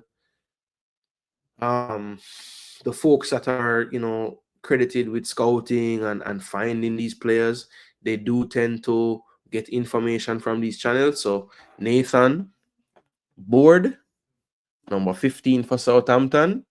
Look out for some more updates about him in the near future, because I'm going to try to reach out and figure out, would you even be interested? Because I know that the lineage is there. You know what I mean? So yeah, Nathan Board, keep your eye out. Another one, Kyle Walker-Peters. Been talking about this player. Has been really playing well for them as well in that right wing back role. Doing excellent, I think, in a team that's maybe a little bit off the pace as far as staying up in the league. I think he's been one of their shining lights. And then up front, as I said, they've tweaked things a bit. Onuachu has really been the focal point up front. So let's see if that continues tomorrow. They do face a Brentford team that has been conceding a lot of goals lately, especially away from their home stadium. This was the starting lineup against Arsenal. You know that the manager tends to pick certain personnel against certain opposition. So I think he went with a little more defensive setup in this game. But I think the injury is really what caused him to not be able to go all the way defensive. No Pinnock, no Ben Mee. So that's 2 players that could potentially play in a back three. There's also no there's another one they're missing right now. No Roerslev. So yeah, they have quite a few injuries on the back line. So his hands were kind of tied there, as far as what he was gonna do with the setup. But yeah, this is what they probably will have to go with this week as well. They can change it up in midfield a bit. Maybe they go with the front 3 this time. And Boom on one side Shade one side of Wissa. That's a potential. I expect Damsgaard to start. I think he's been in sparkling form all season. Janelt, Yarmoluk might be changed out. He could go with the likes of a Jensen, who is back to fitness now, a little more of a threat passing through the lines, final pass. So he might play. So yeah, it's I expect a few changes to the starting lineup for this game. But I think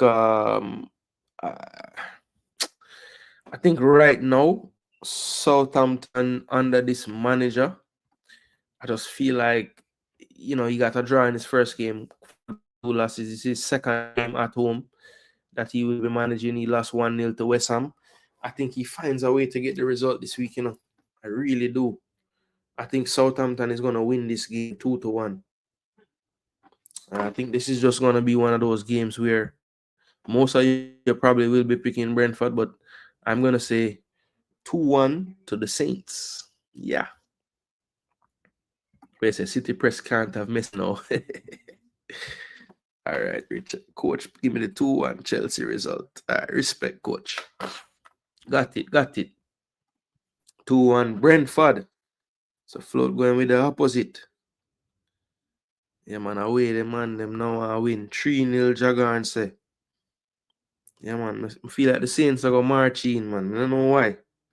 So I have a feeling I'm going to catch Brentford at the right time, man. Too much injuries on the back line. 2-0 says CK. So nobody now pray when me I pray.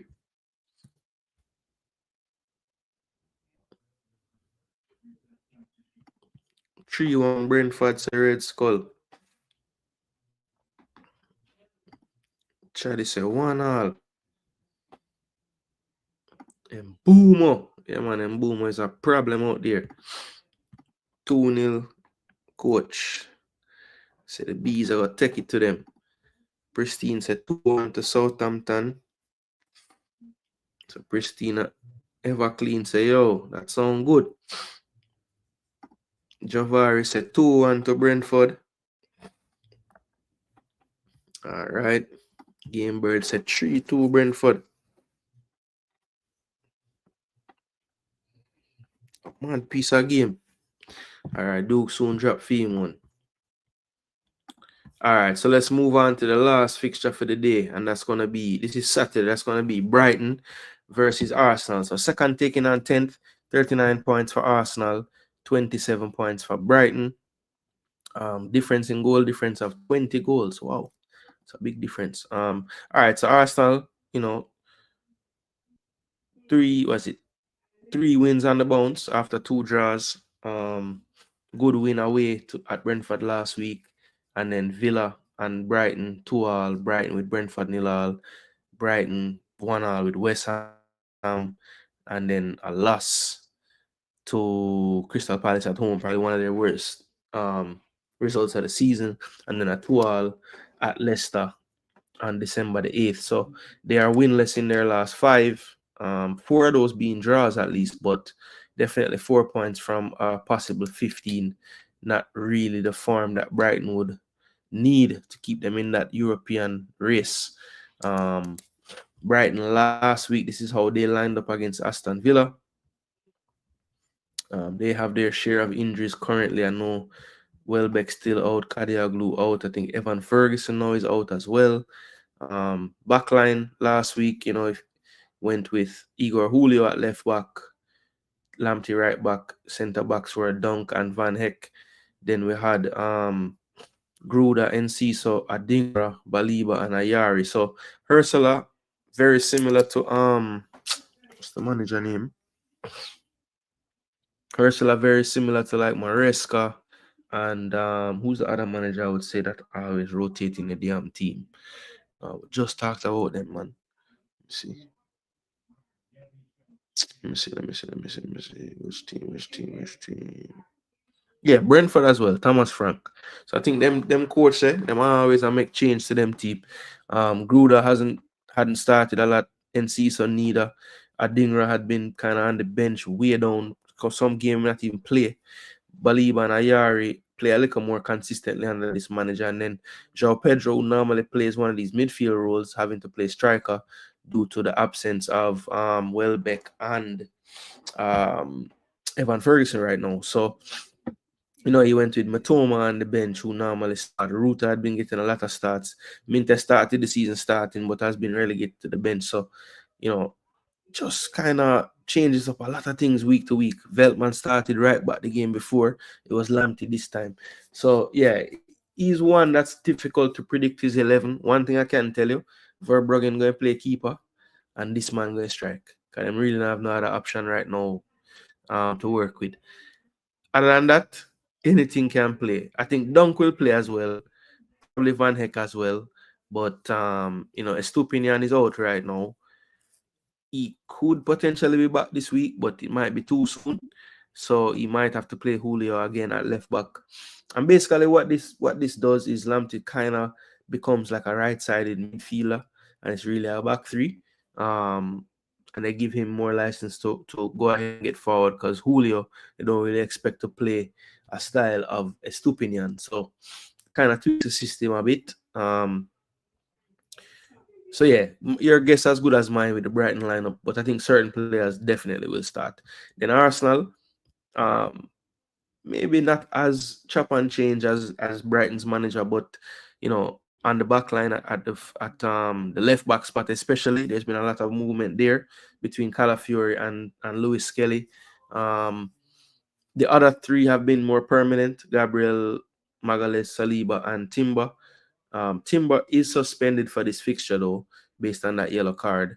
So it's going to be interesting to see what the coach does at right back, because he's really the only right back that's available. So I don't know what the plan is. I hope the plan is not to play Partey at right back, but that's normally what he ends up doing. So let's see what he goes with tomorrow. Odegaard and Marino played with Partey in midfield last time. I don't expect Marino to start again, because typically when Marino start a game, he bench the next one.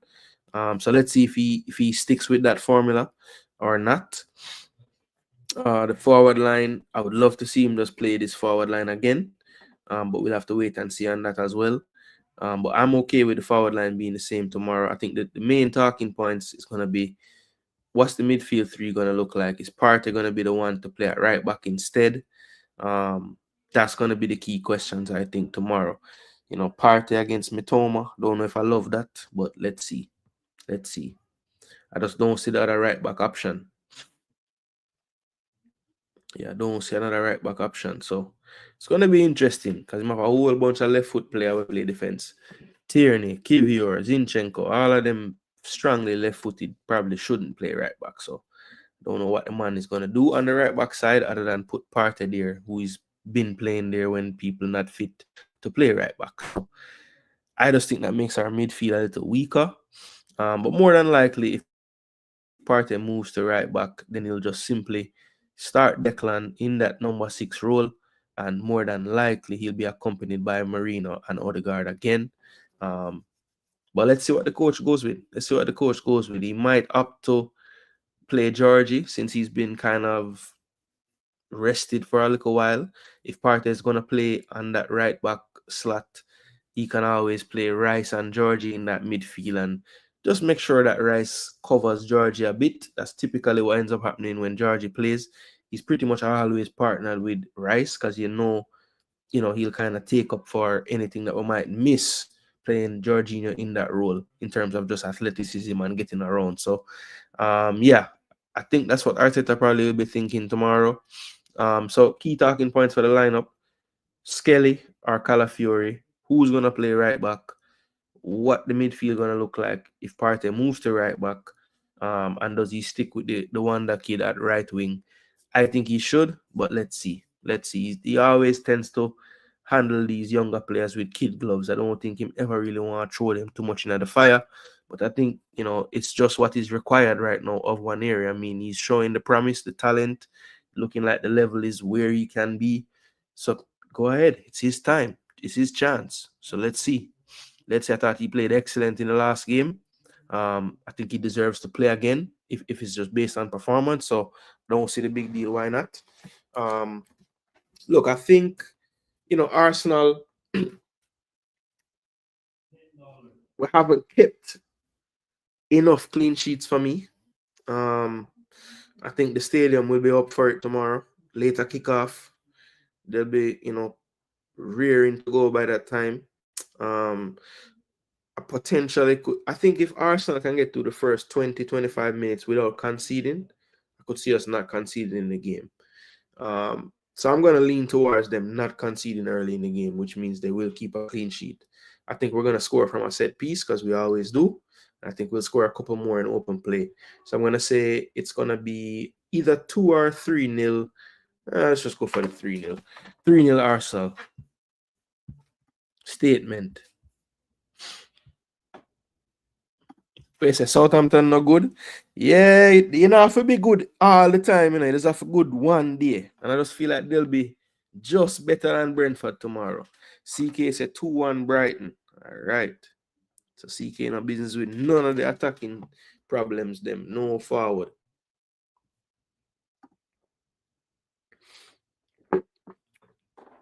2-0 to the good. It's a 2-0 Chaddy. Up and gunning. Brentford 1-all. Okay, I got that one, dude. That's the last match, right? Yeah. Pristine said 3-1 Arsenal. I almost said 3-1, you know, but clean sheet to me think. Jaja tricky, but I got 2-1 Gunners. All right, Jagar said 2-1. It will be tricky though. I think that 3-0 will be like a, you know, sometimes I win 3-0, but maybe it wasn't such a wide game, you know. Red Skull said, honestly, Party at right back a puzzle me because me need him in midfield against Baliba. So let's see what this madman Arteta will do. But Arsenal will win regardless 3-0. Yeah, so the only thing, you know, Red Skull where I make me worry is that Timber get that yellow card, so I'm suspended. So we don't really have another right back. Tommy has to just start training, but him not ready. Ben White still have a few more weeks, so yeah. Where's a Calafiori at right back or Josh? Oh, Josh Nichols. Yeah, well, if Josh Nichols get a run out, then I wouldn't mind still. It is frustrating though, because he's so damn good in midfield. Arsenal 2-1. Yeah, man, I'm wicked in a midfield, man.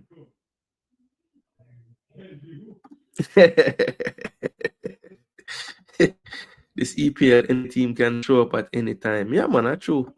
We say he'll take a 1-0. All right. But I don't know if that's your prediction or you're just taking a 1-0, you know? You just want to take one tomorrow. I get it still. 3-1 Arsenal, Jesus and score sheet again. Yeah, I'm strongly considering him getting him into my fantasy team, you know, because Jesus is a very, very, we call it streaky player. Duke said 4-0 to the Gunners. Wow. CK not have much faith in Brighton. Yeah, him not have faith in a Brighton, brother. Brighton too up and down, brother. Arsenal go win, man. Yeah, Partey at right back is frustrating. That is a god honest truth. That's like a good word for it, Chad. All right, 2 games Sunday. Not the most action going on, but at least you can watch 2 games and know say them 2 games, right? So Fulham, Ipswich. Good matchup. Good matchup. It will be at the cottage. It will be at the cottage. And a 1-all so far. So it's getting nice in the Prem now. You know, teams getting them revenge. So it was 1-all in August at Portman Road. Now they get to host them at the cottage. Of course, Ipswich coming off of that big win against Chelsea. Had 2 wins in their last 5, which for them is a decent run. You know, 3 losses around those 2 wins, but 6 points is always necessary and needed. They're a lot closer to getting out of the relegation zone.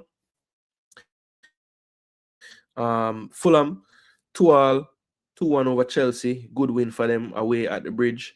0-all at home to Southampton. Not the best result for them. Very good result away to Liverpool. 2-all. I played really good in that game. Could have won it as well. Could have lost it as well. And then Fulham, they had a good 1-all against Arsenal as well, where you know, they just took their chance early and, you know, were able to really be stout and very good defensively to hold us off in that one. Didn't really go looking for that second goal in that game, but, you know, against Arsenal, you know, why would you if you don't have to? So big gap in points here, but I don't think that these 2 teams are so far apart in how they're playing lately. But I do give Fulham the edge. I think at the cottage they are a little bit more prone to getting the result. And Ipswich away from home, you know, apart from that Wolves win, I would say that, you know, they've had much more joy at Portman Road this season in terms of getting points. So with all those things said, I think Fulham, you know, right some of the wrongs of late. You know, they have drawn with Southampton, a promoted team at the cottage. They wouldn't want to draw or lose to another promoted team. So I think they get the job done this week. I think Fulham's issue sometimes is that it looks like they get up for the top 6 teams and then they might play the other teams, you know, they don't have the same energy, the same fight. I think because they have been having this issue lately, they probably come out with the right mindset tomorrow, or Sunday, sorry. So I'm gonna say Fulham will win this matchup 2-1. I'm gonna say 2-1. I think they go up 2-0 and then maybe Ipswich get a goal to make it kind of exciting, but they end up winning 2-1 same way. Red Skull agree with the 2-1. All right, coach said 2-1 Arsenal. All right, coach, I got it. I never see Javari drop nothing for the Arsenal game. 2-1 Fulham, Jagarn say. 2-2 Fulham and Ipswich. There's float. Delapago score. 2-1 Ipswich. Bombard. Same say back-to-back 2-1 victories. Oh, well, they won 2-0 last time, but back-to-back victories. Gamebird said 3-1 to Fulham. CK going with Ipswich as well, 1-0. And Fulham 2-1 and 1-0 Ipswich. Actually, say Fulham 2-1. Shadi said 3-1 to Fulham. Pristine said 2-1 to Ipswich. Wow. Float, did I get the Arsenal score? Yes, I did. 3-1 to the Gunners, Float. Have you down for 3-1?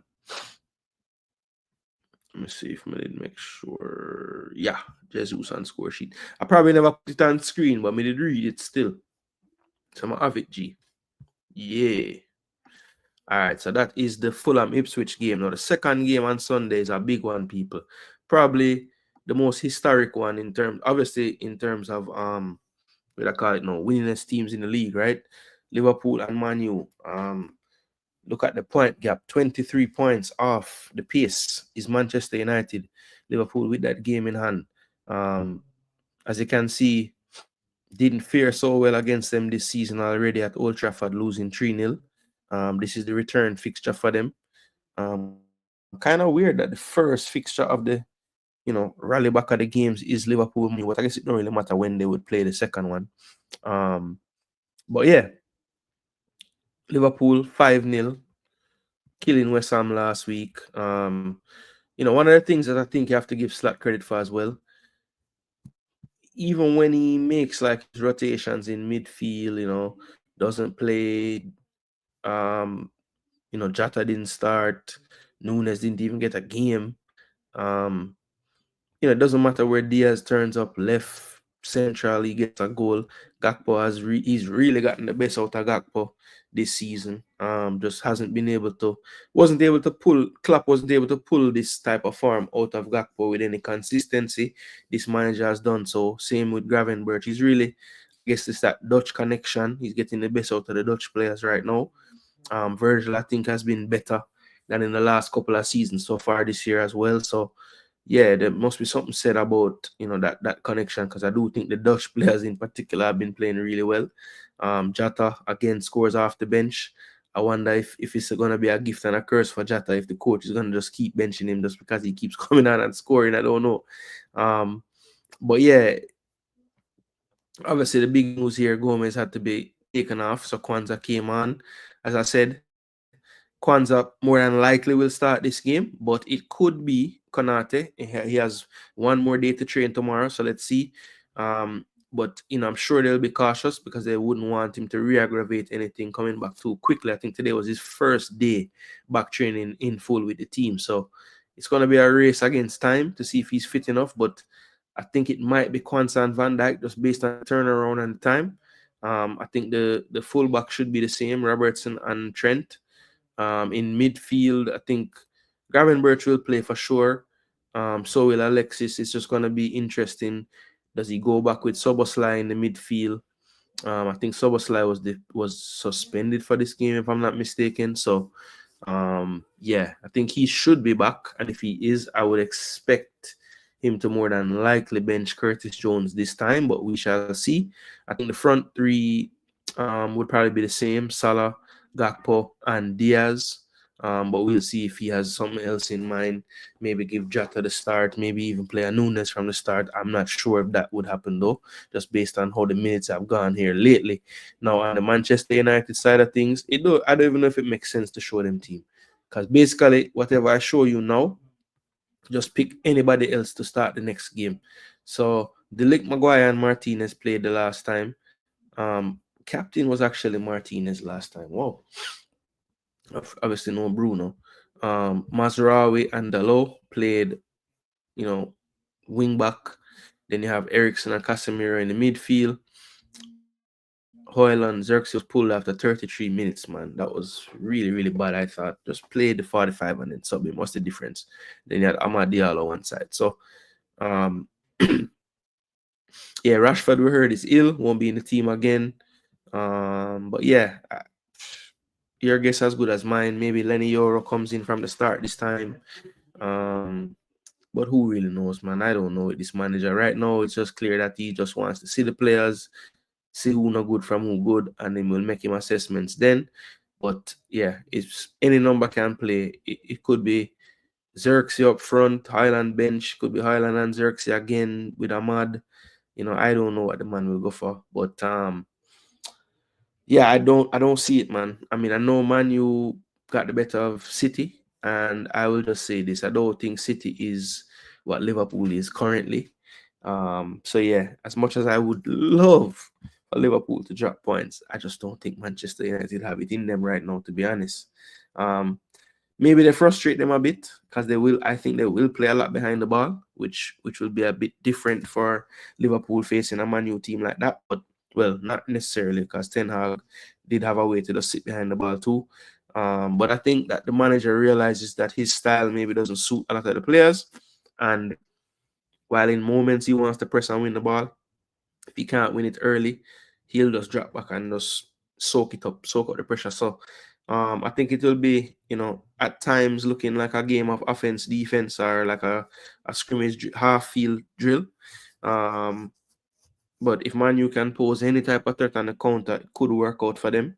But I just don't see it, people. I just think they won't be able to handle the wave that is going to come at them at Anfield in terms of just those attacks from Liverpool in numbers, 5, 6, 7 players just running at you, seemingly all making the right passing decisions and runs.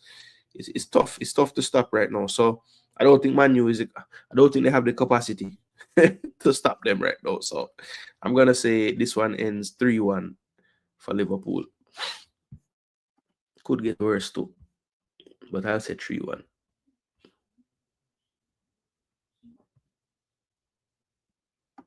Javari said 2-2 for the Arsenal match.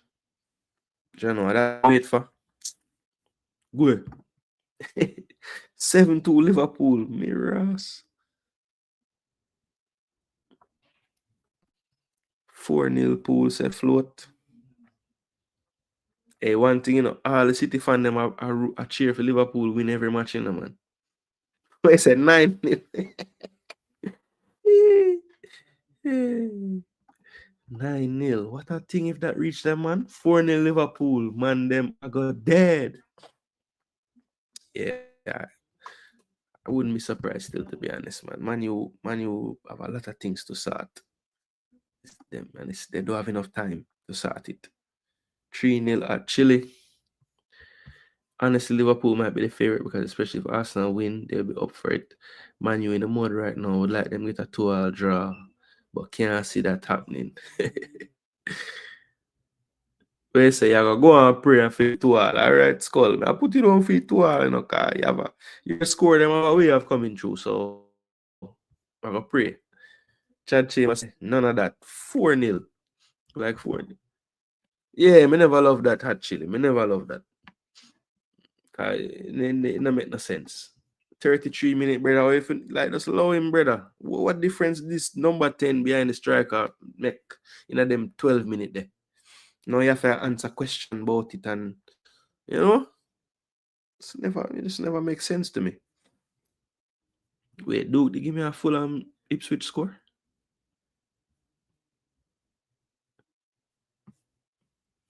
Dude, me not getting a full Ipswich score here. Game Bird's a 4-1 pool.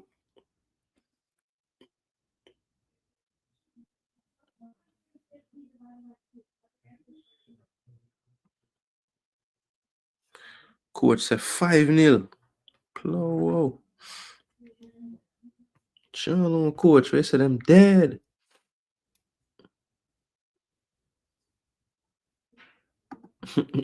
Awesome. Last year, like this, I say United I beat Liverpool and it work. This year, I have no reason to be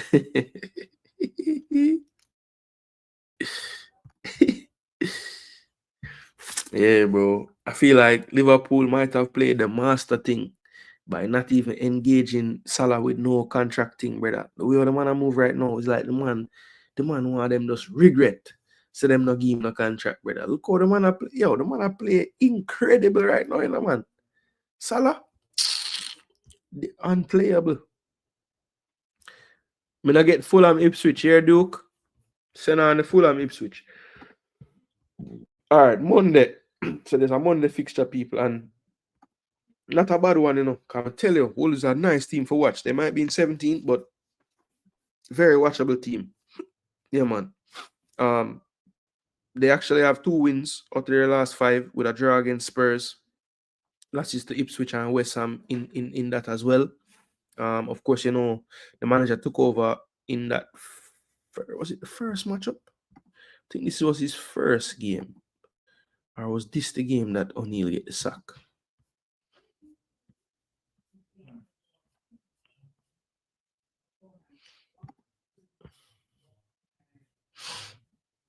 Was this the game?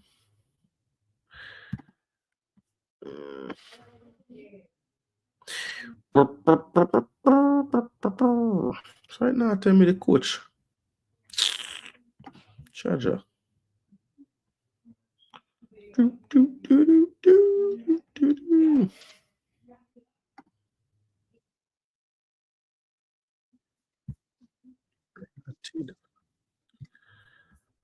start play a video.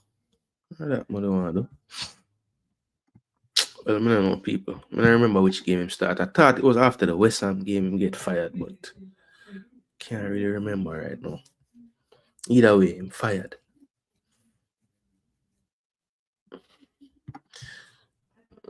Javari. Gooner, you know, so the keeper don't have Stockport bad. Well comfortable using him foot passing out the ball to, you know. Right now we see from Copa say Blake now keep them other keeper here now go save we, you know. Brother, I've been saying Korea die from time, but the last time I brought up his name, somebody from the JFF reached out to me and tell me that it's a paperwork thing. So yeah, he's not currently eligible to play for us. Or not eligible is not the right word. He's not currently, because he's eligible, but he's not registered, I guess I should say. All right, so the last fixture is Wolves versus Nottingham Forest. So this game will be at the Molyneux, so they will host it. First matchup was a draw earlier in the season when Forest wasn't quite kicking yet. Neither was Wolves, to be fair. But yeah, I think now both teams definitely in a different space. Wolves obviously in a much better place right now. But I think Wolves feel good about life. I think they know that the worst is probably behind them this season.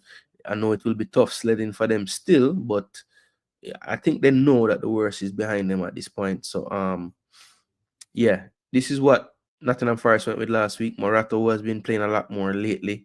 And Milenkovic started with Aina and Nico Williams. There was no Maria on the bench, so I'm pretty sure he was probably suspended for this one.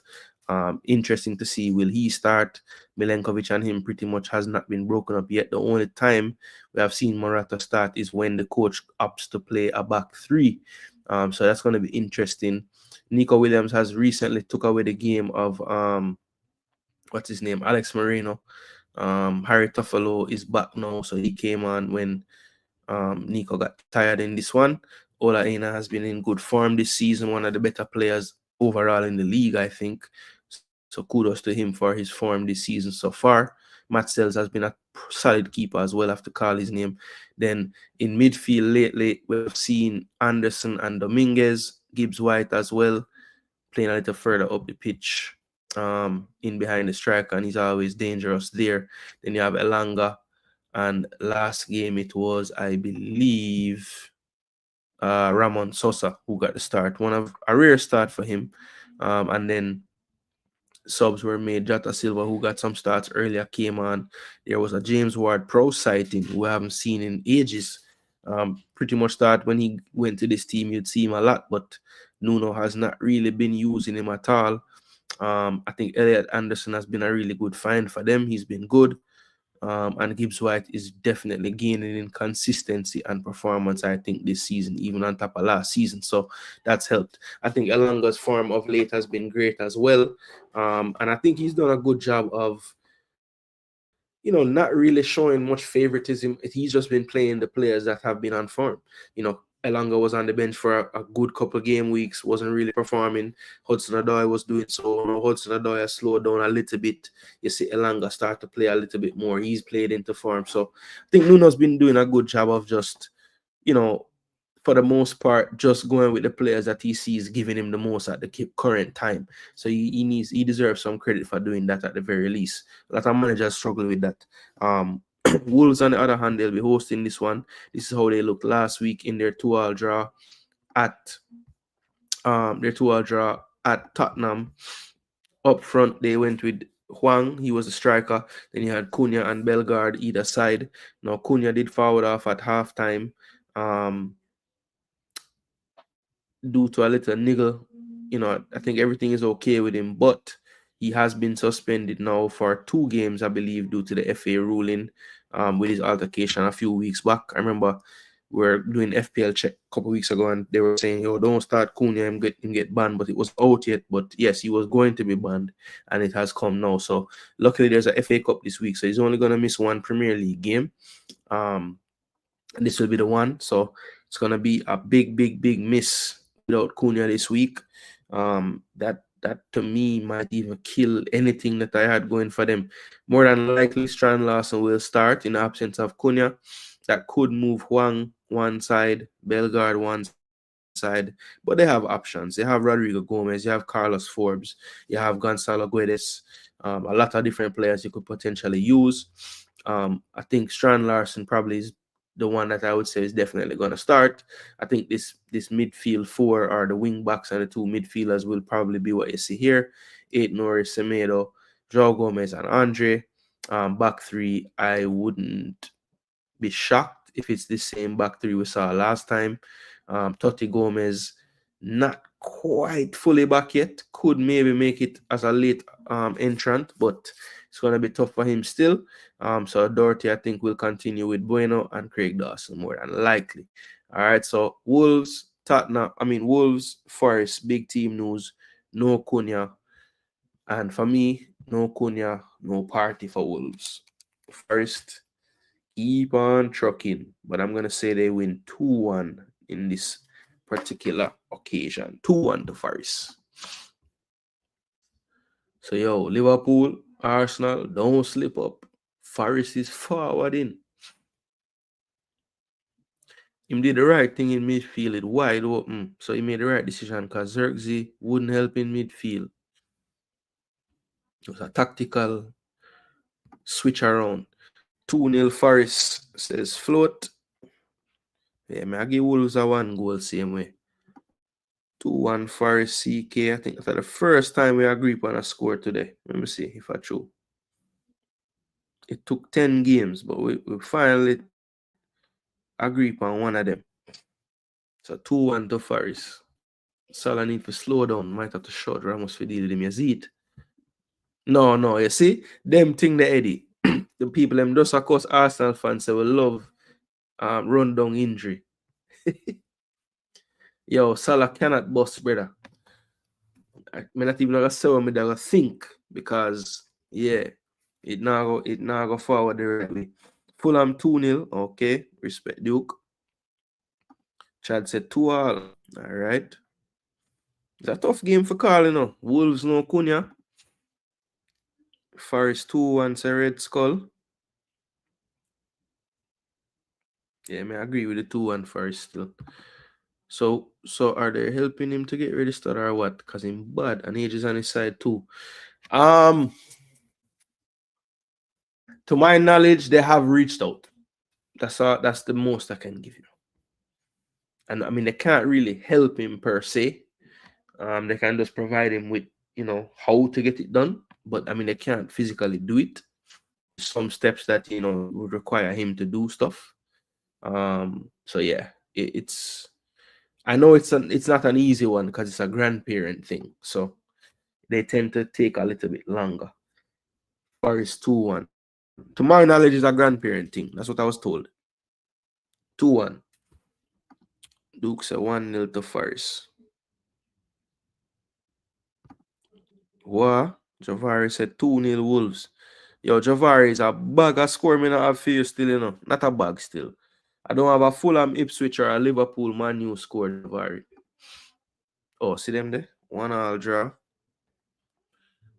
And with the next one there. Man U to win 1-0. Backside. Yo. Did anybody? Yo, nobody else never go for that. You know? The closest thing I read Skull said 2-2. And we know that more about the bad mind of Liverpool than anything. 1-1 draw. Forest said, coach. All right, coach. You're lucky in.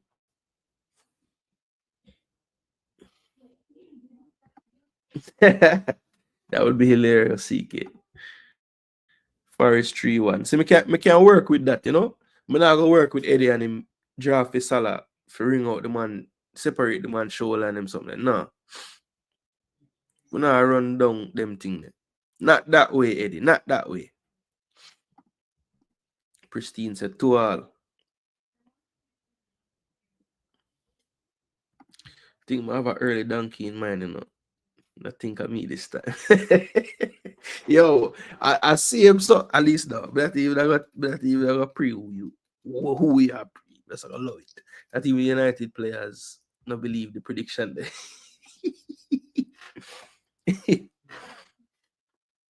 Jaguars, away there, boss. Are you one? Me not get the last score from you know.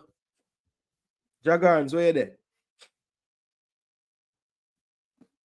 All right, everybody lock in. Everybody lock in, people. Lovely. That's Jaguars last score me not get.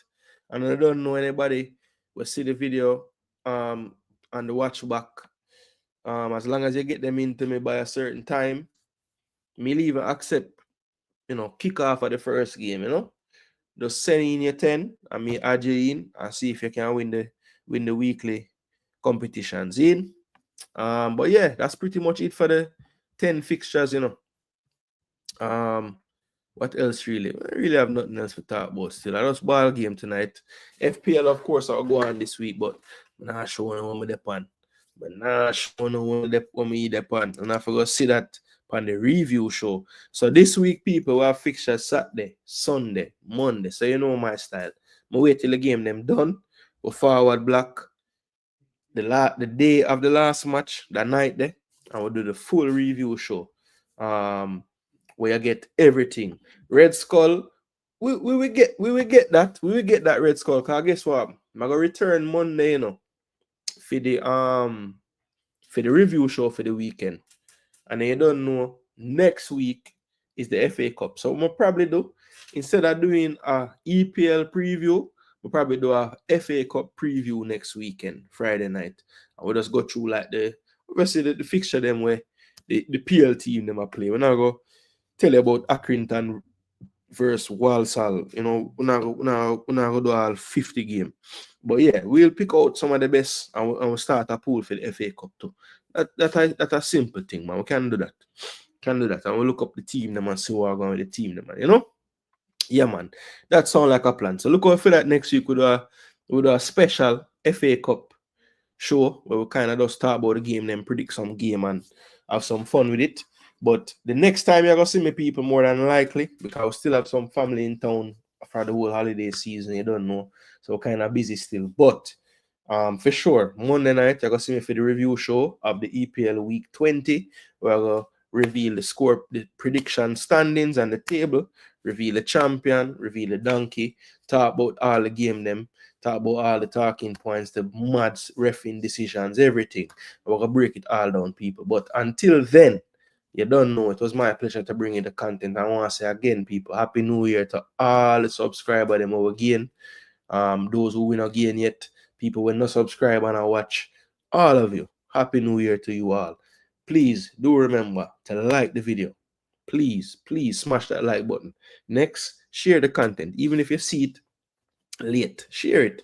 Share it when people see the name. Start name recognition is a hell of a thing, you know. You see Jason Gooner TV enough. So damn, let me just click on this and see. And I'm promising you, once you click, bro, once you click, most of these people, some of them may never know them from nowhere before we start with them somewhere. And then forward every week.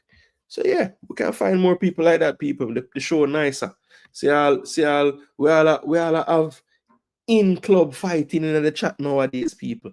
We have fans of the same team now agree. Yes, people and them thing about the show them nice, man. Believe me. So Red Skull, don't watch the face. Next week we're gonna do a FA preview. Bless up yourself as well, Jagans. Bless up Pristine and respect for showing the thanks for the time. And I don't know people. It's always a pleasure. And we will forward Black Monday night with the review show. Again, Jason Gooner. This is Jason Gooner TV. What are under my nose? I'm out.